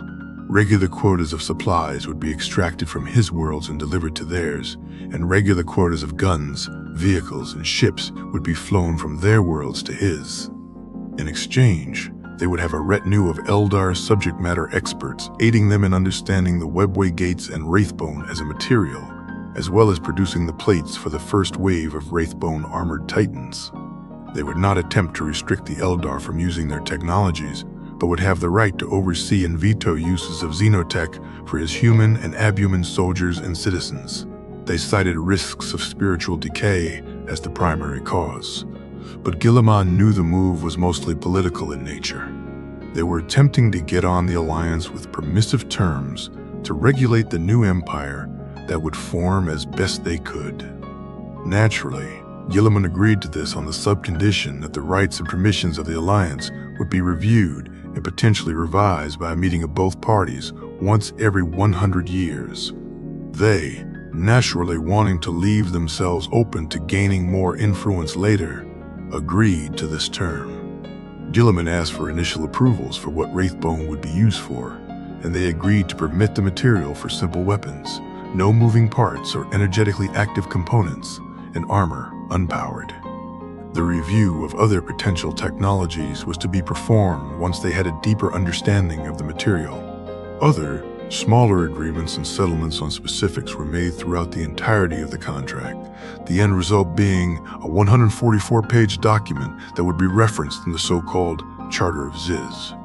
Ziz being the name of the mountain that used to sit on the now stone plain that their first meeting was held upon. The last order of business was him making the more personal request of a tutor for engineering and sciences for his sister, something that he could tell somewhat surprised the tech priests. Likely wishing to gain political capital and favor with a potentially important figure in the burgeoning empire, they agreed simply enough, again, on the condition that she not teach others what they called the deeper mysteries. This request was combined with the emissary subclause, and the group of tech priests assigned to represent Griffon and its interest in Guilliman's retinue would have Petra's education as another duty. You did not exaggerate, Malum Kaido. She learns at a rate comparable to the uppermost ends of the Griffon standard distributions of intellect. A prodigious intelligence. The almost mechanical voice sounded out from behind a half-closed helm that resembled the head of a bird of prey. The lower mouth was visible, revealing a finely maintained and short-cut beard, but the neck and upper head were hidden behind plates of powered armor. The throat was lined with seams, evidence of past augmentation, but otherwise looked as a standard human's might. The lower jaw of the helm was loose, currently hanging around the collar and ready to be retracted up to protect the wearer. The eagle helm's visor was a dark gold, behind which glowed the constant scroll of data lines and targeting system circles. The cuirass was plated with the symbol of Griffon, the cog-winged eagle, and incorporated a greatcoat for additional protection. The power armor itself was relatively thin plates painted light gray, with yellow shoulders and gold highlights. By the side of the man was a cog poleaxe, which was attached to some kind of electrifying component, and a heavy shield with another technical component in its interior. Guilliman recognized the thin plate of technology on his upper back, which indicated the presence of a refractor field, a type of energy shield that helped to protect the wearer. At the man's waist was a plasma pistol, a powerful if finicky weapon that required regular maintenance and careful usage to prevent fatal self-detonation. All in all, it was not the more willowy and inhuman magos that Guilliman had been expecting they assigned to him. It was, indeed, a magos, as he had been told. Reflecting their more martial culture, perhaps, the tech priests of Griffon apparently spent the first portion of their careers as members of their dedicated military forces, and then studied as magi after a set period. This allowed them to field much more troops in times of emergency, as all of their priests were also former soldiers ready for activation, not magos dominus, who served as dedicated commanders for Forge World military affairs, but each and every priest also being trained in war arts allowed them to draw out immense armies when the situation demanded it, at the cost of less overall members of the actual priesthood due to deaths in military service. Knowing the politicking that went on within such organizations, Guilliman figured they considered that a boon. Okay, no, this was not the appearance of a standard tech priest magos. This was the appearance of a secretary axiarch, a Titan Guard commander, one that just so happened to study as a magos as well. The only real evidence of this coming from the two mechadendrites that extended from the shoulders and hung low to the ground. She's a very bright young girl. Shame that she's bound to such a foolish older brother, is that right? Assunil jested on the other side of the table they were seated at on the bridge, an easy grin on his face as he swirled his cup of wine. Her foolish older brother who lusts after my servants with perverse and groping hands.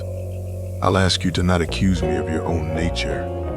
Guilliman jabbed back, with his own cup tilting in Assunil's direction. How much work has Briaka actually managed to perform recently with you hounding her so? Lies fall so smoothly from your forked tongue. Dear Muriel has been practically chained to your chambers for years now, serving you hand and foot and likely mouth. Fetching me more paper and ink, you mean? He let Asarniel feel the full wrath of his unimpressed expression. He most certainly did not have time for romance when the fate of the galaxy was at stake. He had work to do. I was not aware of Malam Kaido's true nature.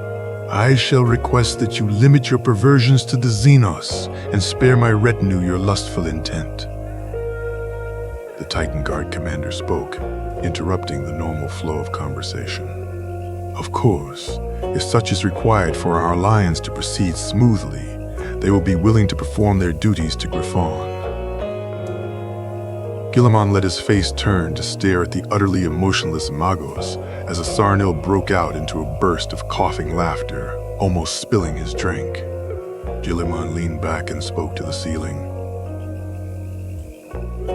I am fighting a war on two fronts, a state reserved for foolish and ill-prepared commanders. What series of tactical failures led me to this, I wonder? Magos Carl Calculatus, let it be known that you have the Dragon Lord of Charnak's current favor. Asarnil decided to encourage his newfound ally, proving himself a traitor of the highest order. I am pleased. My diplomatic procedurals are serving me well.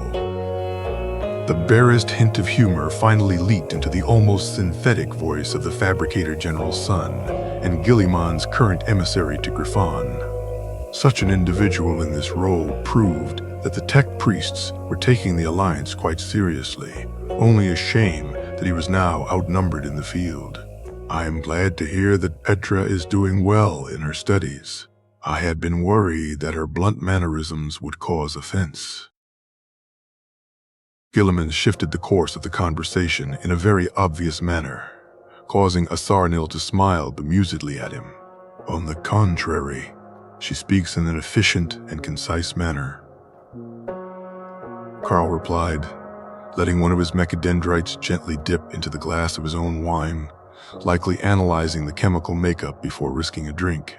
This beverage contains psychoactive glucose. It's called ambrosia, simply a form of psychically infused wine. It fortifies the health of those who partake in it. Asarnil explained, downing the rest of his glass.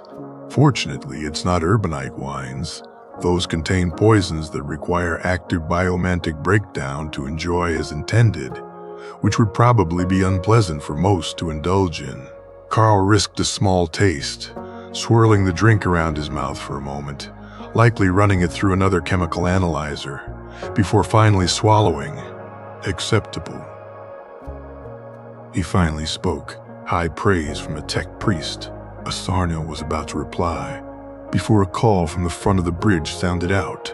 My lords, we are approaching the end of the webway gate. Ah, excellent. Asarnil spoke as he rose from his seated position, smiling at the bridge pseudo-windows. Around them, the labyrinthine walls of the webway gradually twisted into patterns slightly more familiar to Guilliman, a sight he witnessed 5 years ago. He himself stood, walking forwards to the balcony of the ship and crossing his arms. Magos calculatus, soon you shall see the verdant beauty of my homeworld, and the preparations for our jolly conquest can begin. I am ready to commit the site to memory, Dragon Lord of Charnock. The man said as he walked forwards to stand next to Guilliman and Asarnil. Maid, please go find the other godlings and tell them we are soon to arrive. I'm certain they'd like to witness my turquoise crown jewel. Asarnil commanded in Eldari without looking behind him. At once, Dragon Lord. The red-haired maid called out, before turning quickly to do as she was commanded. After the door behind her closed, Carl commented again in his buzzing high Gothic. I have reviewed the lexicon and guide provided by Malum Cayedo. Your language is comprehensive. To this, Asarnil nodded casually. Eldari was designed for poetry first, and natural communication second, according to legend. With psychic communications being so instinctive to my people, our language is reserved mostly for demonstrating one's ability to use metaphor and symbolism.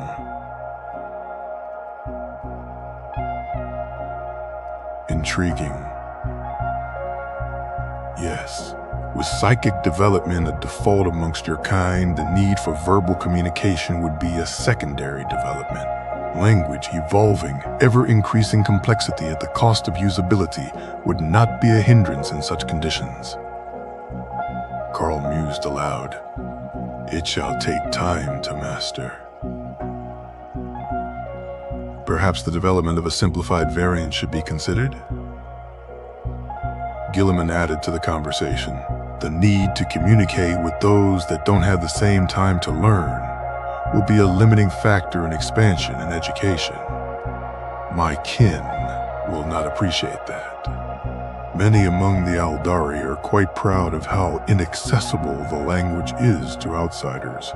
It's common to consider it the language of civilization, and thus any incapable of it are not civilized creatures. An understandable sentiment. The priesthood considers binaric cant in a similar regard. The conversation continued in that manner for some time, as the ship approached the mammothine pillars that supported the local webway gate of Charnock.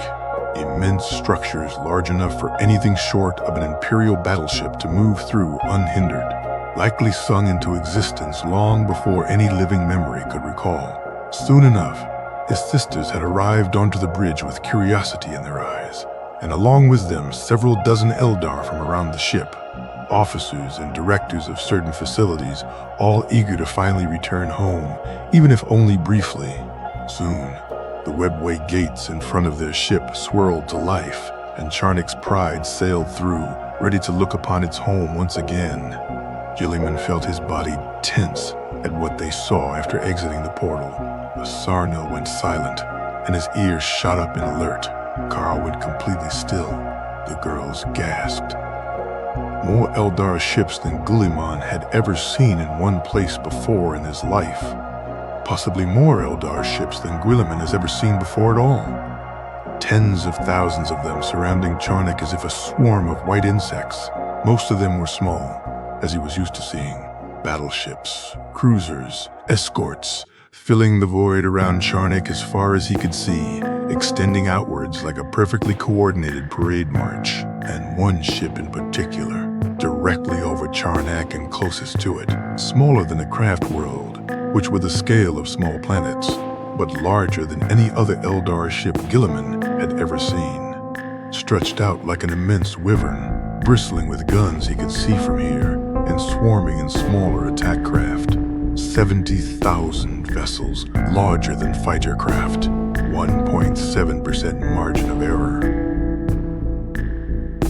Carl spoke out, staring at the fleet in Charnak's system in gold visor glowing.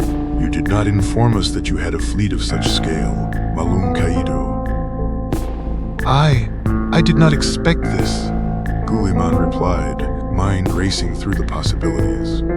He had been expecting some Eldar ships to be waiting for them upon return to Charnak, but no more than perhaps 1,000. 70,000 was well beyond anything in his predictions. 7 Aldari fleets worth of ships, and 1 capital-class vessel over my world. His ears twitched in agitation. "Hey. Asunil."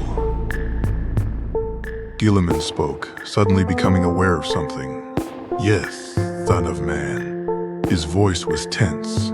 "I may need to redraft my plans again." Sarnal's shoulders slumped with a long sigh. "Dragon Lord." His face was lined with stress-induced grooves, and his hair was slightly frazzled. Surrounding him were equally exhausted-looking guards, who occasionally misstepped slightly. "Thank gods you've returned." "Savan, these Eldari, who are they? Surely not all of them are Exodites." The Sarnil dismissed with standard protocol, moving quickly across the patio, followed by Guilliman and the escort of Stormcloaks. The rest of their members were left back on the ship, mostly as a safety measure, and also so they'd stay out of their way when dealing with this affair. Not all of them, no.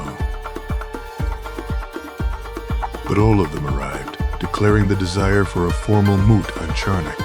"Look, there to the west." Sarnil and Guilliman turned their heads.